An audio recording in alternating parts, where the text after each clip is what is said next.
I just wanted to smoke a cigarette in peace, but the monsters won't stop coming. Damn it.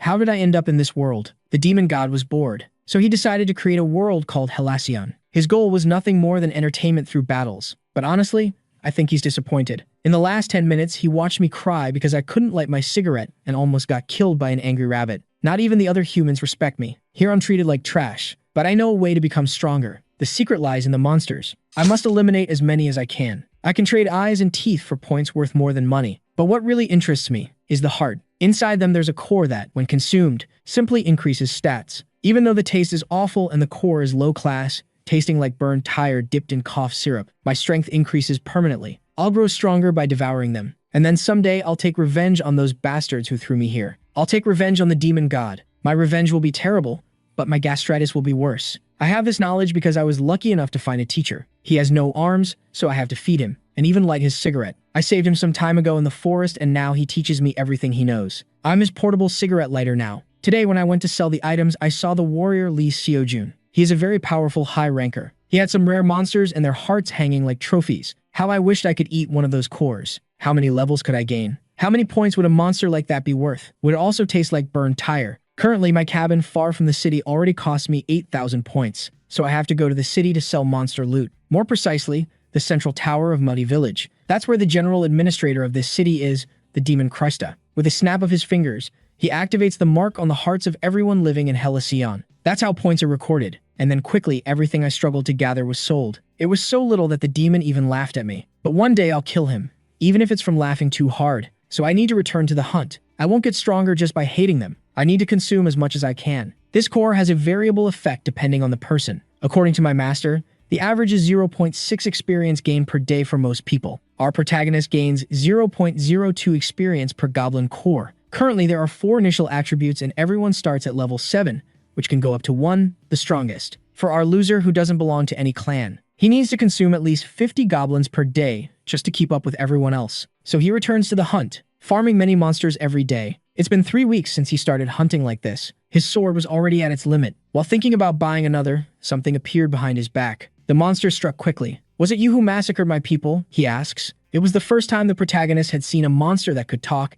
and unfortunately, there was no mute button. "You've probably never seen a goblin like me," he said. This was the goblin's defender, the chief Karakra. Only then did the boy remember that his master had warned him about intelligent monsters, but hadn't mentioned that they were arrogant. The goblin wanted to kill him at any cost. Besides being fast, he was very strong. Karakra even mocked the boy for being weak. He had built expectations, since many of his comrades had died by his hands. But he could defeat this human using only his fists. Finding it strange, the boy says that he talks like a human for something that was made in this world. Curious, the goblin asks what he's talking about. The truth is that over the last 3 weeks, he hunted between 40 and 60 goblins every single day, totaling over 1,000. This forest is very small and there isn't even a single goblin house. So how can there be so many every day? Is Karakra shitting goblins or something? What the boy means is that they are just monsters that respawn infinitely. Suddenly, the goblin starts laughing uncontrollably. He laughs so loudly that the boy's ears start to hurt. The goblin says that he himself is not disposable like the others, but that he also doesn't want to talk about it. Then he tells the boy to shut up and says he will reward him if he manages to cause him any injury. In other words, he'll have to defeat him to learn anything. The boy charges forward with everything, using the dagger as if it were a long sword, trying to create an opening. But the monster was very smart. So the boy decides to change his attack, but the goblin defends it with ease, and even launches a counterattack. But at that moment, the boy says he should earn his reward. The goblin laughs and says this is finally getting fun. In a fraction of a second, he appears right in front of him. He was much faster now. Quickly, he reached the boy and struck him several times, throwing him away, making him crash into a tree, and the tree won the fight. Several ribs were broken. The monster was excited by the fight and was about to deliver the finishing blow. But the boy ran with all his strength. He needed to know about the demons. So once again, he returned to trading blows with the monster, forcing him to back away. The goblin was curious about how the boy was still moving despite having broken ribs and an injured left arm. Once again, he asked how the goblin had arrived in Halcyon. Excited by the battle, the monster says he'll answer while they fight. The truth is that he wasn't dragged into this world, he came because he wanted to. He was hired by some demons, and in short, he's a mercenary, a freelance agent of evil. Hearing this, the boy starts begging him to explain how to leave this place. At that moment, the monster thought the boy had lowered his guard, but he was kicked hard in the stomach and also took several dagger strikes. The monster actually bled and tried to counterattack, but the boy was determined and drove his dagger straight into the center of the monster's chest. Everything was over. The goblin chief had truly lost. but he still wasn't dead and decided to tell everything. The truth is that he was deceived by the demons and became trapped there. Because of a fake contract made for him as a mercenary, he can't return to his home. Realizing he can no longer get any more information from the goblin, the boy says he's leaving. But the monster says he must receive his reward, and also says he will give him some tips. So the boy offers him a cigarette. And yes, the monster is actually smoking with the boy. The bastard spends the entire manhwa smoking, and now wants to get the monsters addicted too. Returning to the tower, the demon continues with the mockery. The hero asked to be treated. The demon accepted to do so in exchange for 10,000 points. And so he began the healing process, using a small spell on each wound in order to patch it up. The one with the black wings realized that the adventure must have gotten a lot of money, lack of usual complaint regarding the cost. Our hero then handed the demon a bag, wanting to know more about what could be done with what's inside it. The administrator knew very well that those weren't regular materials, yet upon seeing them was still left shocked, as those men that the young man had managed to slay were the powerful goblin chief. But the human didn't identify the demon's response as he urged him to showcase his options. So, with a quick snap of the demon's finger, a window panel appeared before our hero. And so, as he was about to choose from between the many options, he began to recall his most recent encounter when the powerful warrior asked to be devoured by him while wondering if his killer, just like the rest of the goblins, knew about the secret method unlike him. Cha Muyuk affirmed that he did, but still had his doubts. The goblin chief immediately realized that the young man's hesitation was due to his unusual human characteristics, which wasn't a surprise coming from humanity's philosophy, and he asked him to pay it no mind as it was an honor for one to become a part of his killer. The dying monster urged the protagonist to use his entire body, even as the young man still had his doubts, but the monster explained how his nails had great value as they were recognized for their toughness among his family. With that being said, the human had no choice but to accept and express his gratitude towards the dying goblin. Karakra apologized for luring the protagonist into his weird fantasies one last time before passing away. Back to the present, as the young man gazed into the panel window that explained that the lens of the chief could enhance his vision, the hero realized once again how the goblin got what he wanted, and despite knowing that he was a monster, it was the only other to converse with him aside from the master. And as he began to think of how the chief goblin felt more like a friend, he asked the demon to transplant its eyes and teeth into him before asking if it was also possible with his nails. The demon confirmed that it was possible, and when asked if it could be tailored to the desired size,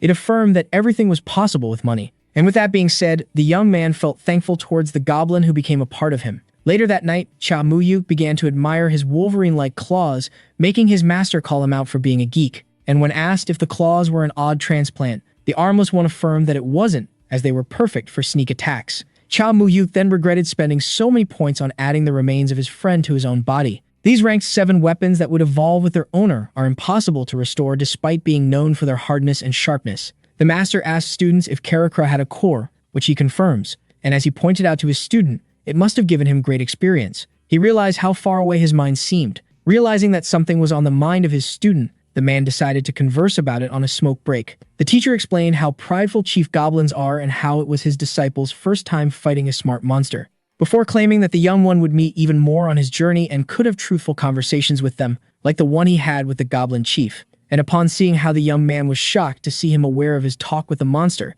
the main thing that his expression gave away. He then advised the student to not hesitate when it comes to killing for progress, like the goblin chief must have advised him as well. The master explained that despite the bad feeling of killing a heartful creature, it had to be done in this continent, as trust and mercy could lead to disaster's defeat, before giving himself as an example. Yet as the young one grew concerned, the Armis plan explained that he needs to be happy to have won and live to tell the tale, and that the claws within his hands were proof that he was a warrior. According to the master, his disciple had every right to be proud of himself. The flattered one expressed his gratitude towards his teacher for his warm words. When asked about his growth level, the young one affirmed that it exceeded all of his expectations. The next day, the claws were being put to the test. Out here, he charged right up ahead, before slashing a goblin with his new weapon, leaving it in great pain, before ultimately killing it. Korean Wolverine then shook the blood off his claws, making the blue splatter all over the ground. Upon absorbing the goblin chief, the HP and strength of the protagonist had been boosted by 10%. Later on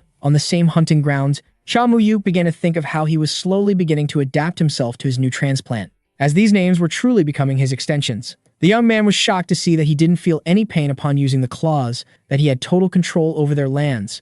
And just as he was thinking of how he wanted to gain power to live up to the master and goblin chief's expectations, and on the brink of a crucial decision, someone suddenly called him. The bully had returned, claiming that it was refreshing to meet him once again. When the hero asked him how he knew about his whereabouts, he claimed that he wasn't stalking him, just because he stopped to say hi. before claiming that the hero doesn't frequent many places and that he didn't find any monster to hunt, which is why he went for a walk and met him by surprise. This greatly angered the protagonist, that the body decided to address some more important matters. Upon hearing that there were rumors around about him having killed a powerful enemy, Cha Mu-yuk, that his secret weapon had been spotted, treated the bully as a stalker once again. But Bae Young-chul decided to cut straight to the chase, before revealing that it was the administrator who told him so, and that he was certain that the big catch didn't earn the young man much. The Goblin Slayer was left angry at Krusta. What relief that his Wolverine claws weren't spotted by the bully. The boy quickly grabbed the hero and asked for a share of his reward, giving him intrigue. Bae Young-chul then reminded him that less than a week was left, and that the way he treats the protagonist greatly depends on the way the protagonist treats him, which is why he claimed that they should stay as good friends. And after claiming that they should meet once again after picking their classes, the bully finally left, leaving our hero full of fury, to the point where he wanted to stab him in the back using his new claws. Even so, he quickly ditched the idea. With a young man who was amazed to have lost his temper as such, he reminded himself that it was impossible for him to kill the bully, who was also protected by a guild. Despite this place being like a game, one could still lose an arm or a leg, as the concept of HP was non-existent. And despite his ability to do surprise attacks, he needed to wait. In 6 days, the adventurers would have spent 5 months in the continent, and they will need to pick a class in order to become official residents. This will give the adventurers new stats, like magic power, as well as the ability to use skills. Yet these great abilities come with even greater drawbacks, as it meant that those of round 13 would become able to murder each other. Currently, these adventurers were unable to kill each other due to the Well of the Demons, yet killing and stealing will become crucial after 6 days. Those who had been in the content for the longest are usually the most out of danger, yet even they only had a year as the protection would eventually fade away. Our protagonist, clanless and guildless, decided to use his acquaintance with his master and the Goblin Chief in order to grow stronger for the sake of survival. And in order to gain power, the young man must first get accused of his valor and claws. Upon being spotted by the monster known as Patcherus, the young man began to think of how a giant frog-looking monster many users use its poisonous tongue for attacks and possess great speed and jumping abilities. This was rather challenging to kill and was also deprived of core, which the hunter had always avoided. Even so, he found himself in front of the giant tongue today, seeing how he aimed to use it as a training dummy for his new weapon. With that being said, the young man launched himself and avoided the venomous tongue by an inch. With that, he cracked his smile as his theory had been confirmed. The protagonist who slashed the venomous tongue now had the ability to predict the attack pattern. With that, Patcherus was left in great pain. If you add, the giant human decided to not let the giant frog fight back and end it in the next attack. Yes, as he was about to deliver the final blow, the giant frog jumped into the air, reaching high into the sky, before repositioning itself and falling headfirst to the ground, like a meteor descending from the heavens. The giant toad also opened its mouth in order to swallow him whole. The young man, who was surprised by the speed, realized that he needed to retreat. Yet he quickly dismissed this idea, having decided to place his faith in the gift of the Goblin Chief, and so he raised himself, before jumping into the air and charging at the incoming toad. Human and monster were now face to face, and with that being said, the final clash had occurred. With that, the toad was rendered motionless.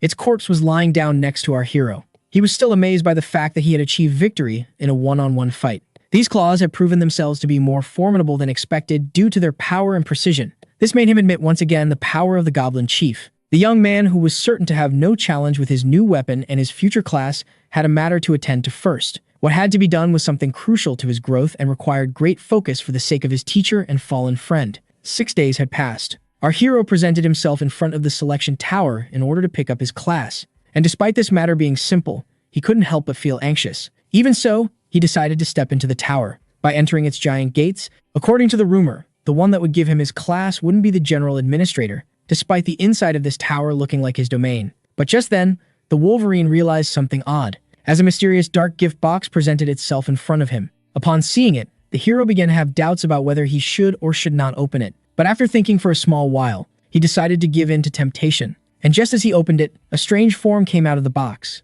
before a massive explosion. With that being said, our hero was now in front of a giant smiling entity. This type of demon was one of the most despised by the protagonist. A plant field asked the young one to come closer. The entity presented itself as Jack in the Box and welcomed the protagonist to something it called the consecration of the first blessing. Jack asked the young one about his opinion regarding his sudden appearance, but our weirded out Cha Mu-yuk asked the creature if all of its race began conversations as such. The buffoon explained that the humor which he excels at was crucial for all demons, and then burst out laughing upon hearing the hero claim that he didn't have time to fool around and wanted to cut straight to the chase. And so he decided to grant the young one his wish. The clown then presented the Goblin Slayer with many classes. Jack had picked up the classes that would interest our hero the most, where he should just stop twice on the panel of his choosing. The protagonist, annoyed by the library of the demon, had a hard time choosing what he wanted despite having already made his decision. Despite class not being the most crucial part, one still had to be wary when choosing it, as each class granted an advantage known as colonial privilege benefit proper to it, with murder being the most picked class. The reason behind this was the fact that it enhances strength, which is the most crucial stat in this continent, with most of the biggest names having chosen this class. Our hero knew that if he became a marauder like his teacher, he would be able to benefit from his experience. Even so, he decided to go for a different class, which was Hunter. Jack praised the young one for his choice, informing him that he would start the procedure right away. And with the spell being chanted, the young man has forever been changed. Cha Muyuk was left stunned, as he had become an official resident of the continent, with double the head and 3 skills proper to his new class, along with having acquired the stat magic power. The annoying creature then asked the protagonist if he was pleased with his choice, so he affirmed that he still had to test it. Our hero assumed that this double in half would allow him to double his growth rate for HP when consuming goblin cores before opting to look at the magic status. And upon seeing that it was nothing special, he assumed that he would need to consume many cores in order to enhance it. But while thinking of how this new stat would affect his skills, Jack affirmed that he still had to pick a unique skill. And as the demon explained how this was the biggest blessing for beginners and started to recite the many skills, our hero demanded camouflage of the jeweled lizard. This intrigued Jack, so our hero stated his choice once again. The demon tried to argue that there were many other options, but the young man still insisted on his choice. The amused clown decided to grant his wish, asking him to not cry about it later. And just like that, Cha Muhyuk had acquired the skill he had demanded. Jack then asked the young man for the reason behind his choice, but upon seeing how he asked if he was forced to reply. The clown affirmed that he didn't, before suddenly changing forms. The entity seemed angry, as it popped up 3 additional eyes. Jack affirmed that his curiosity would be satisfied, and that the young man was forced to answer truthfully. The imposing demon reminded the young man that he should always try to be respectful in front of their superior race. Yet the unfazed hero asked the entity if it was truly determined to hear his true answer. And so the giant demon reverted back to his original form, cracking back up his original smile and claiming that the young man should relax as he was just playing around. Chao Muhyu couldn't help but be left angry. With that being said, Jack praised the young man for staying alive for that long before explaining that the real hardships would start now. After that, he picked up his class and saw the demon bid his friend farewell, wishing him prosperity. That the young man finally exited the tower. After some time, he entered a small alley into a village. Our hero began to sweat bullets as he tried to catch his breath. The protagonist assumed that he was going to meet his demise as he had never been this overwhelmed. This made him wonder about the aura of the stronger demons, seeing how imposing the class selection one turned out to be. With that being said, the protagonist began to doubt his own abilities to face the demons and escape the hell they created. That same night, the master was intrigued by the unique skill picked up by his student, yet the young man firmly affirmed his choice. When asked if he was aware of the reason behind the importance of the first unique skill, the protagonist affirmed that he did. Aside from the one granted to the adventurer in class selection, only one true way can allow the adventurer to acquire a skill, which was discovering that one could either purchase or obtain from a fallen monster, with its value being proportional to its rarity. Yet seeing how high their price truly is compared to the usefulness, the best method is to acquire them while hunting. And seeing how weak monsters drop weak skills, one needed to hunt powerful monsters in order to acquire great skills. The reason behind the first unique skill being so crucial is the fact that it is the only one that could be acquired without any hardships. The young man had his doubts when giving the reason behind picking up this skill, but his teacher asked him to speak his mind at once. According to our hero, camouflage of the jeweled lizard allows the reorganization of the status exact numerical value for a short time period, meaning that it could be used in any situation. The master affirmed his speechless student that there were many others with better skills. Yet according to the young one, those better alternatives were either currently hard to learn or hard to obtain, and that he had a reason for his choice. As this was a unique skill that didn't rely on magic power, and seeing how unique skills could be refined, camouflage of the jeweled lizard that had a 0.5% growth rate would surely become a wild card in his arsenal. The young man affirmed once again that he had made the right choice as it was suitable for his low magic power. This earned him the teacher's praise for his mature philosophy. And so the armless one practiced a smile, determined to bring out the most of this skill's potential, before explaining that he had a monster in mind that would be much better than goblins. The next day, in another part of the woods, our hero had finally reached the location designated by his master. And just then, he saw it. The monster mentioned by his master. The creature in question also spotted the protagonist. Cha Muyuk knew that this monster lived alone in a giant territory, making him perfect for long hunts. First, using him for practice would allow him to take down others and gain points. With that being said, Hunter and hunted were now face to face. The core consumer charged, thinking of how it possessed a marble. With that being said, he decided to resort to unique skill, in order to focus all of his stats into strength and agility,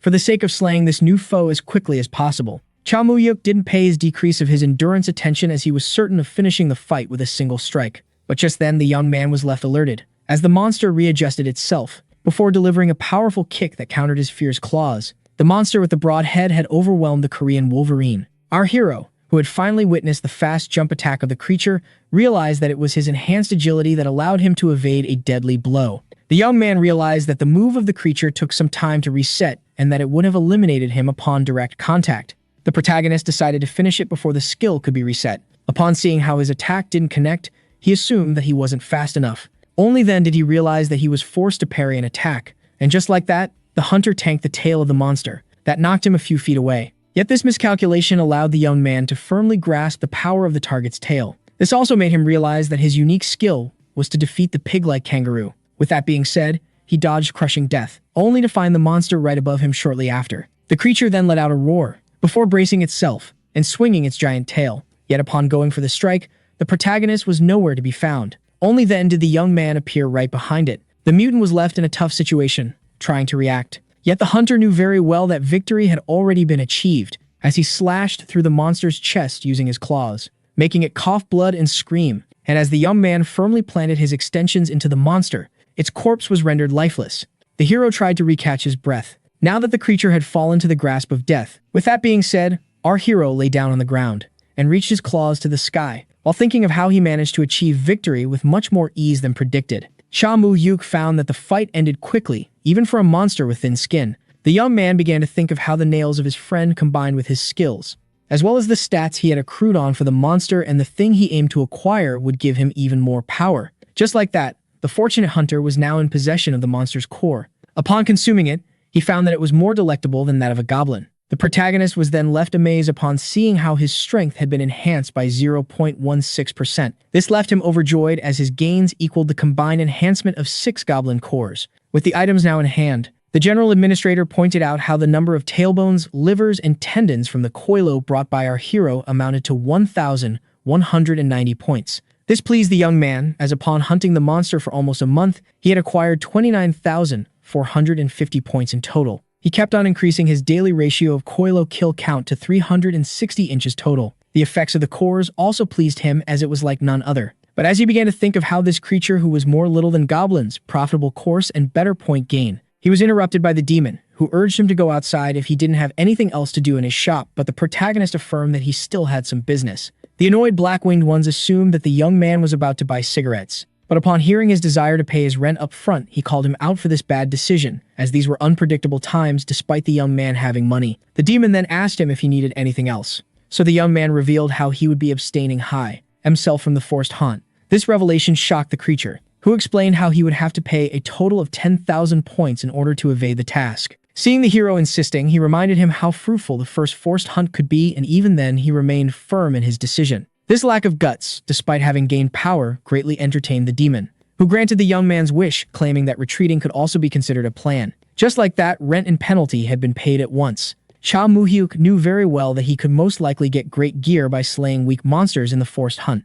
and even get skill rings if fortune smiled upon him, yet he needed to avoid it in order to ensure his survival. As in the first haunt, our hero would face all the contestants who were backed up by a group which could place his income and life in danger. The young man also planned to sneak into the hunting grounds of the clans and guilds in order to farm points while all would be distracted by the first hunt. Seeing how, despite the effectiveness of skill rings and gear points would always open more possibilities, the protagonist was certain that he made the right call as he returned home. Yet upon seeing what was inside, he was left horrified. As his master was lying on the ground, Cha Mu-yuk quickly rushed to check on his master. The man explained how he had just been exposed to a few slaps. With that being said, the disciple rushed to install his master in a comfortable position before asking him about the culprits. The one who had beaten up the master turned out to be a man known as Park Hyun-soo, an acquaintance of the protagonist who he had met a week after arriving here. Park Hyun-soo, who tried to use the protagonist in order to earn himself some points, would surely not have approached the master if he was in his peak condition. When asked for a reason behind that violence, the teacher explained how some guilds forming an expedition squad needed some intel from him. Since many areas in this continent were undiscovered, unveiling them would bring great fortune, which is why he got beaten up, as he had info on an unknown area.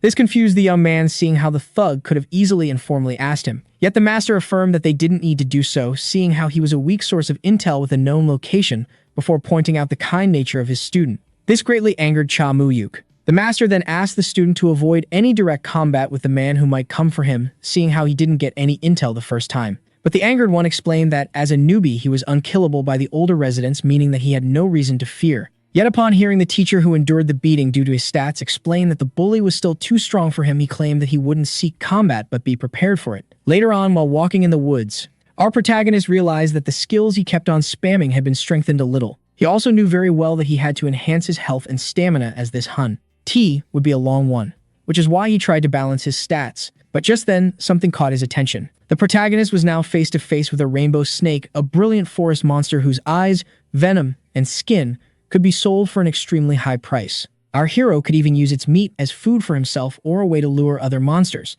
He was particularly startled to have met this monster at the start of his journey. With that being said, the creature was left alerted. The scared reptile charged at the Korean Wolverine, only for our hero to go for a thrust that struck the monster's upper jaw. And just like that, the rainbow snake had been slain. Cha Mu-yuk speculated to earn more points than he had predicted if he stumbled upon more expensive monsters who were easy to kill, and so he was determined to clear this area of monsters before the first hunt could reach its end. Shortly after, the young man took his fighting stance once again, as he was now face to face with a golem. Silence reigned supreme as monster and human were face to face. The golem was the first to attack, delivering a punch so powerful that it could crush the ground, but the quick hero managed to sneak himself behind it, before resorting to his powerful goblin nails and decapitating the giant of stone. Just like that, the Korean Wolverine had achieved yet another victory. Seeing how this item that he had gotten from this monster could be sold for 3,000 points, our protagonist realized that this place was truly a golden goose for newbies. Our protagonist was also pleased with his choice and unique skill, as its effectiveness allowed him to earn more than 12,000 points. Our hero happily recalled the baffled reaction of the general administrator, wishing that he could have captured this moment forever. Yet, while thinking of how this forest was the property of a major clan, and how ivory was useless, as all were facing the same problem, he suddenly heard something. The starter, the protagonist, quickly pulled out his claws, still baffled by the fact that someone approached him without him noticing. With his claws out, the mysterious one hiding was left intrigued. Cha Mu-hyuk, who was too distracted by his earnings, realized that another contestant in 13 rounds must have skipped the first hunt, meaning that it was certainly a first year. Seeing how only newbies were attracted to this forest, the young man speculated that he should rearrange his stats for the fight. But just as the young man raised his voice while speaking to the intruder and urging him to come out, a redhead suddenly appeared from the bush. Upon seeing the lady carrying a dagger, the hero recalled her well, as during his first 7 days on the continent, as he was trying to run for his life, a wild dog-like monster appeared. He and the other newbies tried to make a run for it. The protagonist was particularly terrified. But just then, he noticed something intriguing. As the lady, he didn't have the opportunity to know her name, yet he called her very well. In the state of panic, was the only one to face the monsters. While others were too scared to fight, she stood on the front lines alone. The ashamed protagonist was once among those who ran away. Upon hitting the girl, he asked him if they were both first years. He realized that she didn't remember him, just as expected. The hero even gave a shady answer when asked if he was alone, as her reaction was unpredictable. The lady wanted to know how long he had been in these hunting grounds, but the hero refused to answer once again before pointing out that they were here to accomplish the same goal, which is why they should cut to the chase. And with that being said, the lady stated that she would hunt in the east while he takes care of the west, before warning him of entering her territory. Cha Mu-yuk, the girl who turned out to be a fan of X-Men, asked the protagonist if he was inspired by the franchise while picking his weapon. The fake Wolverine affirmed that he only chose it for its efficiency, making the girl chuckle as she didn't want to admit the truth. This reaction made the young man blush a little. With that being said, she wished him luck, before going on her way and leaving him irritated. Cha Mu-hyuk was annoyed by the fact that a girl mocked him after spawning out of a bush, and while complaining about her attitude, he began to think of how relieving it was to see that their interaction ended in peace.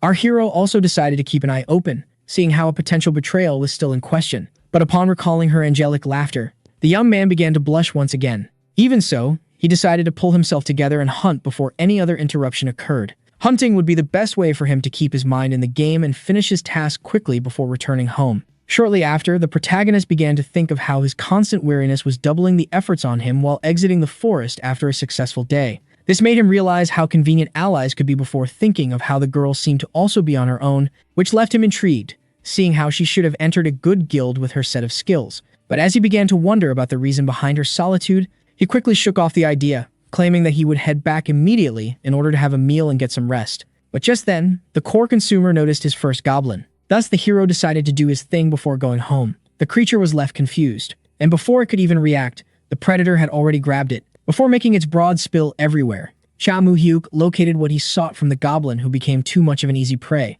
With that being said, he consumed the green marble, and while he was preoccupied with being disgusted by the taste, he was suddenly spotted. This left him startled, as it was none other than the girl from before. The disgusted lady thought of the protagonist as a madman, while he was left horrified, seeing how his secret had been unveiled. The protagonist was irritated by this sudden meeting, annoyed by the fact that the lady ended her hunt at that crucial moment. Even so, the lady that was calling him a madman shouldn't have spotted the marble, judging by her disgusted reaction. The baffled redhead assumed that our hero had consumed the heart of the monster. He tried to argue that he was poor, yet she affirmed that this doesn't make him less of a madman. Yet, as the young one tried to explain himself, the lady claimed that she didn't expect to have haunted next to a mad psychopath. Seeing this hostility, our hero affirmed that he could explain himself, yet the lady didn't want to hear any of it, considering him a madman. Just that she was determined to kill. Cha Moo-hyuk pointed out how odd it is for her to try and eliminate him without giving him a chance to explain his actions.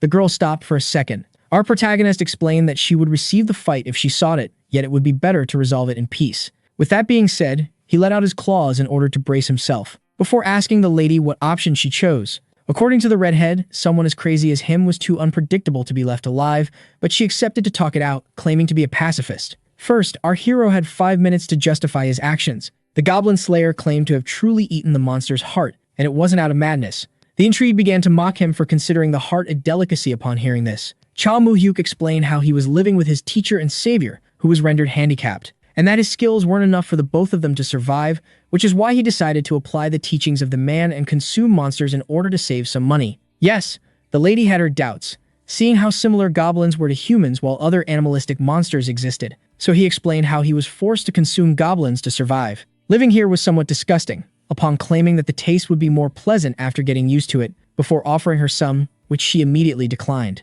And when asked when he went for the heart, especially, the young man explained how he used it to replace vegetables. The redhead creeped out. Our hero then explained that despite being disgusted at first, he had no choice but to endure it, and he and the lady had similar stories, only different means to ends. This left her on his words. With that, the Wolverine affirmed that he wasn't a cannibal and affirmed that if she didn't believe him, as he pulled out his claws, that she was free to go for the other option, and that he would do his best to achieve victory, seeing how he owed something to someone. The redhead decided to not bite into the story but decided to let it go, as she was exhausted from the hunting and didn't have enough proof of his insanity. Even so, she affirmed to him that at the slightest sign of madness, she would surely charge at him. She also explained that he was free to hunt here once again but to stay out of her territory, seeing how he wasn't worthy of her trust. And with that, the lady bid our hero farewell while insulting him in a low tone that he managed to hear. The relieved Cha Moo-hyuk decided to be more aware when consuming corpses, seeing how he had almost been uncovered if it wasn't for his made-up lie.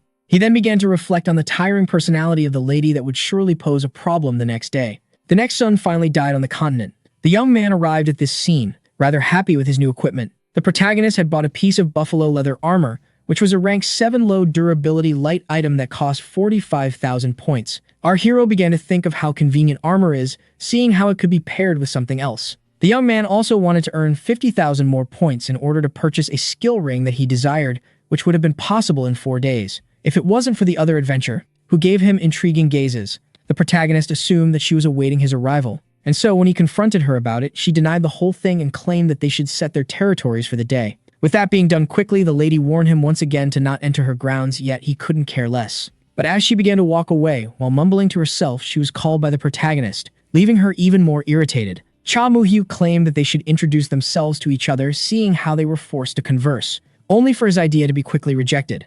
This left the young man rather angered by the short temper of the lady, who even refused to state her name as she didn't have faith in him, despite his good behavior. He then began to recall how his teacher once trusted his opponent, which led him to lose 3 lamps. And with that being said, decided to take his misfortune as an example, thinking of how the lady would have been friendlier outside the continent. The annoyed hero then decided to take a small smoke break only to hear an unexpected voice. That left him alarmed as more people appeared in the forest. He quickly hid behind the city, thinking of how the intruders must have also skipped the hunt. And with the 2 new faces in the brilliant forest, the smoker was left on his guard, having recognized both of them as from the same round as him. Even so, he could only remember them by the fact that they were non-Koreans. the two men discussing how they should have enough points and gear for them to pillage. And as they continue their conversation deprived of honor, the disgust, this protagonist realized that they planned on ambushing the lady. After thinking for some time, he thought it would be wise to dispose of them for his own sake, as they were planning on ambushing the girl and roaming in the forest until the end of the hunt. Yet despite not knowing how powerful these two were, he assumed that since he and the lady matched them in number, fighting them was worth a try.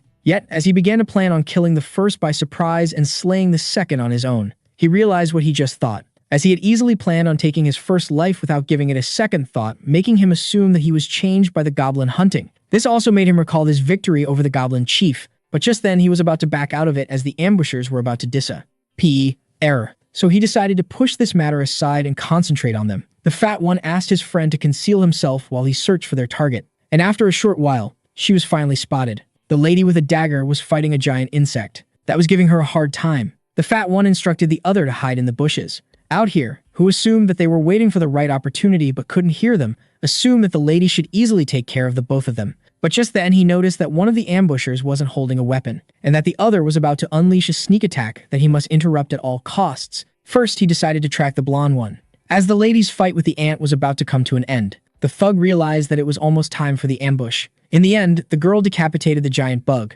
rendering her the winner of the fight. Seeing this made the young man realize that the ambushers were about to act, so he decided to resort to his unique skill, in order to enhance his stamina and agility and take them down in a short time while deciding to rely on stealth in case of emergencies. At the same time, the redhead began to think of how her prey was tougher than expected. She was about to check her prize. Shurikens had been pulled out. Our hero was left annoyed as he should have predicted that they were going to use long-range attacks. With that, the thug prepared to launch his projectiles, so the young man rushed to stop him. Yet it was too late. As the shurikens had already been thrown, Cha Muyuk instantly warned the girl to duck. This made her turn around startled. Seeing this, the fat one came out of his hiding spot, annoyed by the fact that the girl wasn't alone. Just then, she had been hit in the shoulder and the thigh. The criminal demanded to know who the party pooper was. With that being said, began the clash between the hunters of round 13, with the fat one charging at the lady, who clashed with her dagger using his bare hand. And while she was annoyed that he was using a skill, he urged his partner to finish his opponent at once, a task that's the image it went to execute. The young man realized that the old one was about to use a body kick, so he planned on parrying and taking a few steps back. But when the kick was executed, he was left startled, having realized that his opponent knew martial arts. Just like that, the young man had been kicked in the face, and with that being done, the thug began to laugh proudly, claiming that he was stronger than the others from round 13. Yet at that moment, Wolverine was more preoccupied by the fact that the kick tickled, leaving the kicker intrigued. With that, our hero casually punched him in the face, knocking him down while still being confused about how the damage of the kick was rather weak. Meanwhile, back at the other fight, the lady, who realized she was facing a kickboxer, was surprised by her opponent's speed.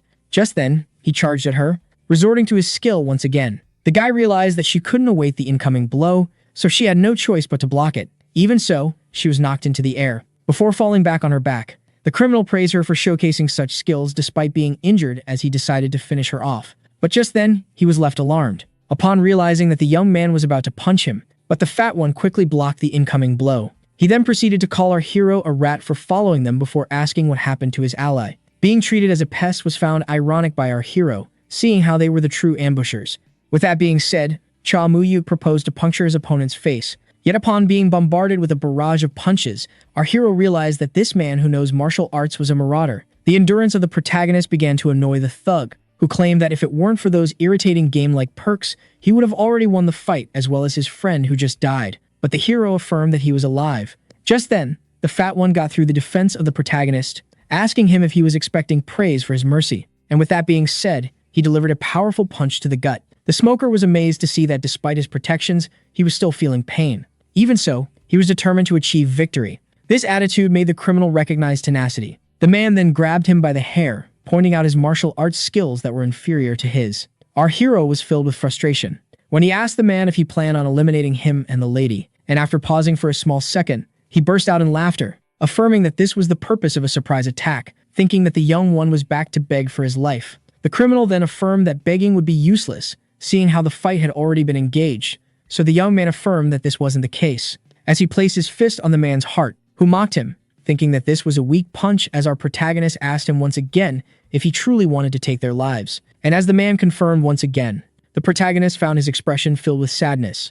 As he executed the man, blood began to come out of the mouth of the criminal, who just realized that he had been taken out by a secret weapon. Before falling dead on the ground, Chow Mu-yuk was surprised to see that the same voice he feels when eliminating goblins manifested itself upon killing this man. He could only feel the satisfaction of victory and the damage of the battle. This made him assume that hunting had truly changed him. Just then, our hero was approached by the lady, who, despite being confused, recognized that the young man had saved her life. As the protagonist explained how he had spotted them by coincidence, she had shown them mercy in the past, which they didn't appreciate. When asked why she was helped out, the hero explained that it was only rational, seeing how he would have become their next target. With that being said, the blushing redhead finally expressed her gratitude towards her savior. This left him stunned, to a point where his silence confused the girl. And so he claimed that he wanted to hear her words again as the shock of the fight rendered him deaf, leaving her annoyed. But he affirmed that it was the least he expected, seeing how he got hurt protecting her. As the embarrassed redhead thanked him once again, claiming that she would repay the favor, our amazed young man claimed that he wanted to hear it one more time, leading to him being grabbed by the collar. But just then, they heard grunting by the tall one, who was still amazed by the fact that his ally, who should be the most powerful of the Ru, had fallen. Seeing how the old man, who had faith in his companion, approached them so casually made the protagonist realize that he wasn't very smart. Just then he realized that the lady was angry beyond reason. Her rage terrified the criminal, who decided to make a run for it. With that, the girl tried to attack him with the same shuriken he used on her as the protagonist tried to stop her. Yet once again, it was too late. And just like that, the projectile hit the man in the skull, making him fall dead on the ground. The frustrated hunter asked the lady for the reason behind her action, to which she responded by stating that it was only natural seeing how they tried to kill them first. The protagonist tried to argue that there was no need to attack someone fleeing away, which left him intrigued as he himself could understand the reason behind her anger. But just then the lady pointed out that something wasn't right. Before calling the protagonist for not doing much in order to prevent the murder, this left him baffled, as silence reigned once again in the forest. The young one asked her if there was really no problem, which she confirmed with an annoyed expression. The mark harvest allows one to take the points of someone with no beating heart for a short period of time that could be eternal if placed in the tower. Our hero claims that he would consider both marks mark harvest as a token of her gratefulness, but the lady affirmed that it wasn't the case, as warning her about an incoming attack and helping her bat it were two different things in her book, leading the protagonist to be amazed by how difficult she is as she screamed at him to help her walk. The young man accepted to offer help, claiming that he was also injured, making the girl point out how he was less wounded than her. He explained how the thieves wasted their farming time, which made the lady assume that he wanted to make her feel guilt, yet he denied, stating that they must have a good loot, which the lady agreed with, seeing how powerful the thieves were. But as she began to complain about how she could have taken them on if it wasn't for the surprise attack, the hero realized that she wasn't so cold after getting to know her. This made him recall the words of the lady, which made him reflect, and when he was asked what was on his mind, he claimed to have forgotten what he wanted to ask her, but the girl used it as an opportunity to mock him for being a victim of Alzheimer's. This irritated the hero, who just recalled his question regarding the reason behind her not being in a guild. The girl was left intrigued by this question, so the protagonist explained how odd it was seeing how powerful she is. With that, she stopped for a second, before explaining how she was once a part of Six Pole. This left the protagonist amazed, as this was a family made by 6 strangers who were all Koreans, and when he asked about the reason behind her leaving them, her expression darkened, as she refused to answer the question. Our hero was left baffled, as this was his initial question. Seeing how there was room for conversing with the lady, he decided to go hit himself while she complained about her broken leg. After a short while, they finally made it to the tower, and as the young man began to complain about how hard it was for him to carry her here, the angered girl affirmed once again that she was injured. With that being said, she pushed him aside, claiming that she could go on her own from now on, which she found pretty hurtful seeing how much he had helped her. But the girl affirmed that their helping was mutual. Yet just as he was about to leave, regretting not ignoring her from the start, she uttered the word "so young." The lady, who recalled how the young man wanted to exchange names, Charlie presented herself as An So Young to the protagonist, who introduced himself as well. With that being said, An So Young cracked an angelic smile as she bid him farewell, leaving him smitten. Only then was he approached by the entity with the black wings. That startled him and snapped him back to reality.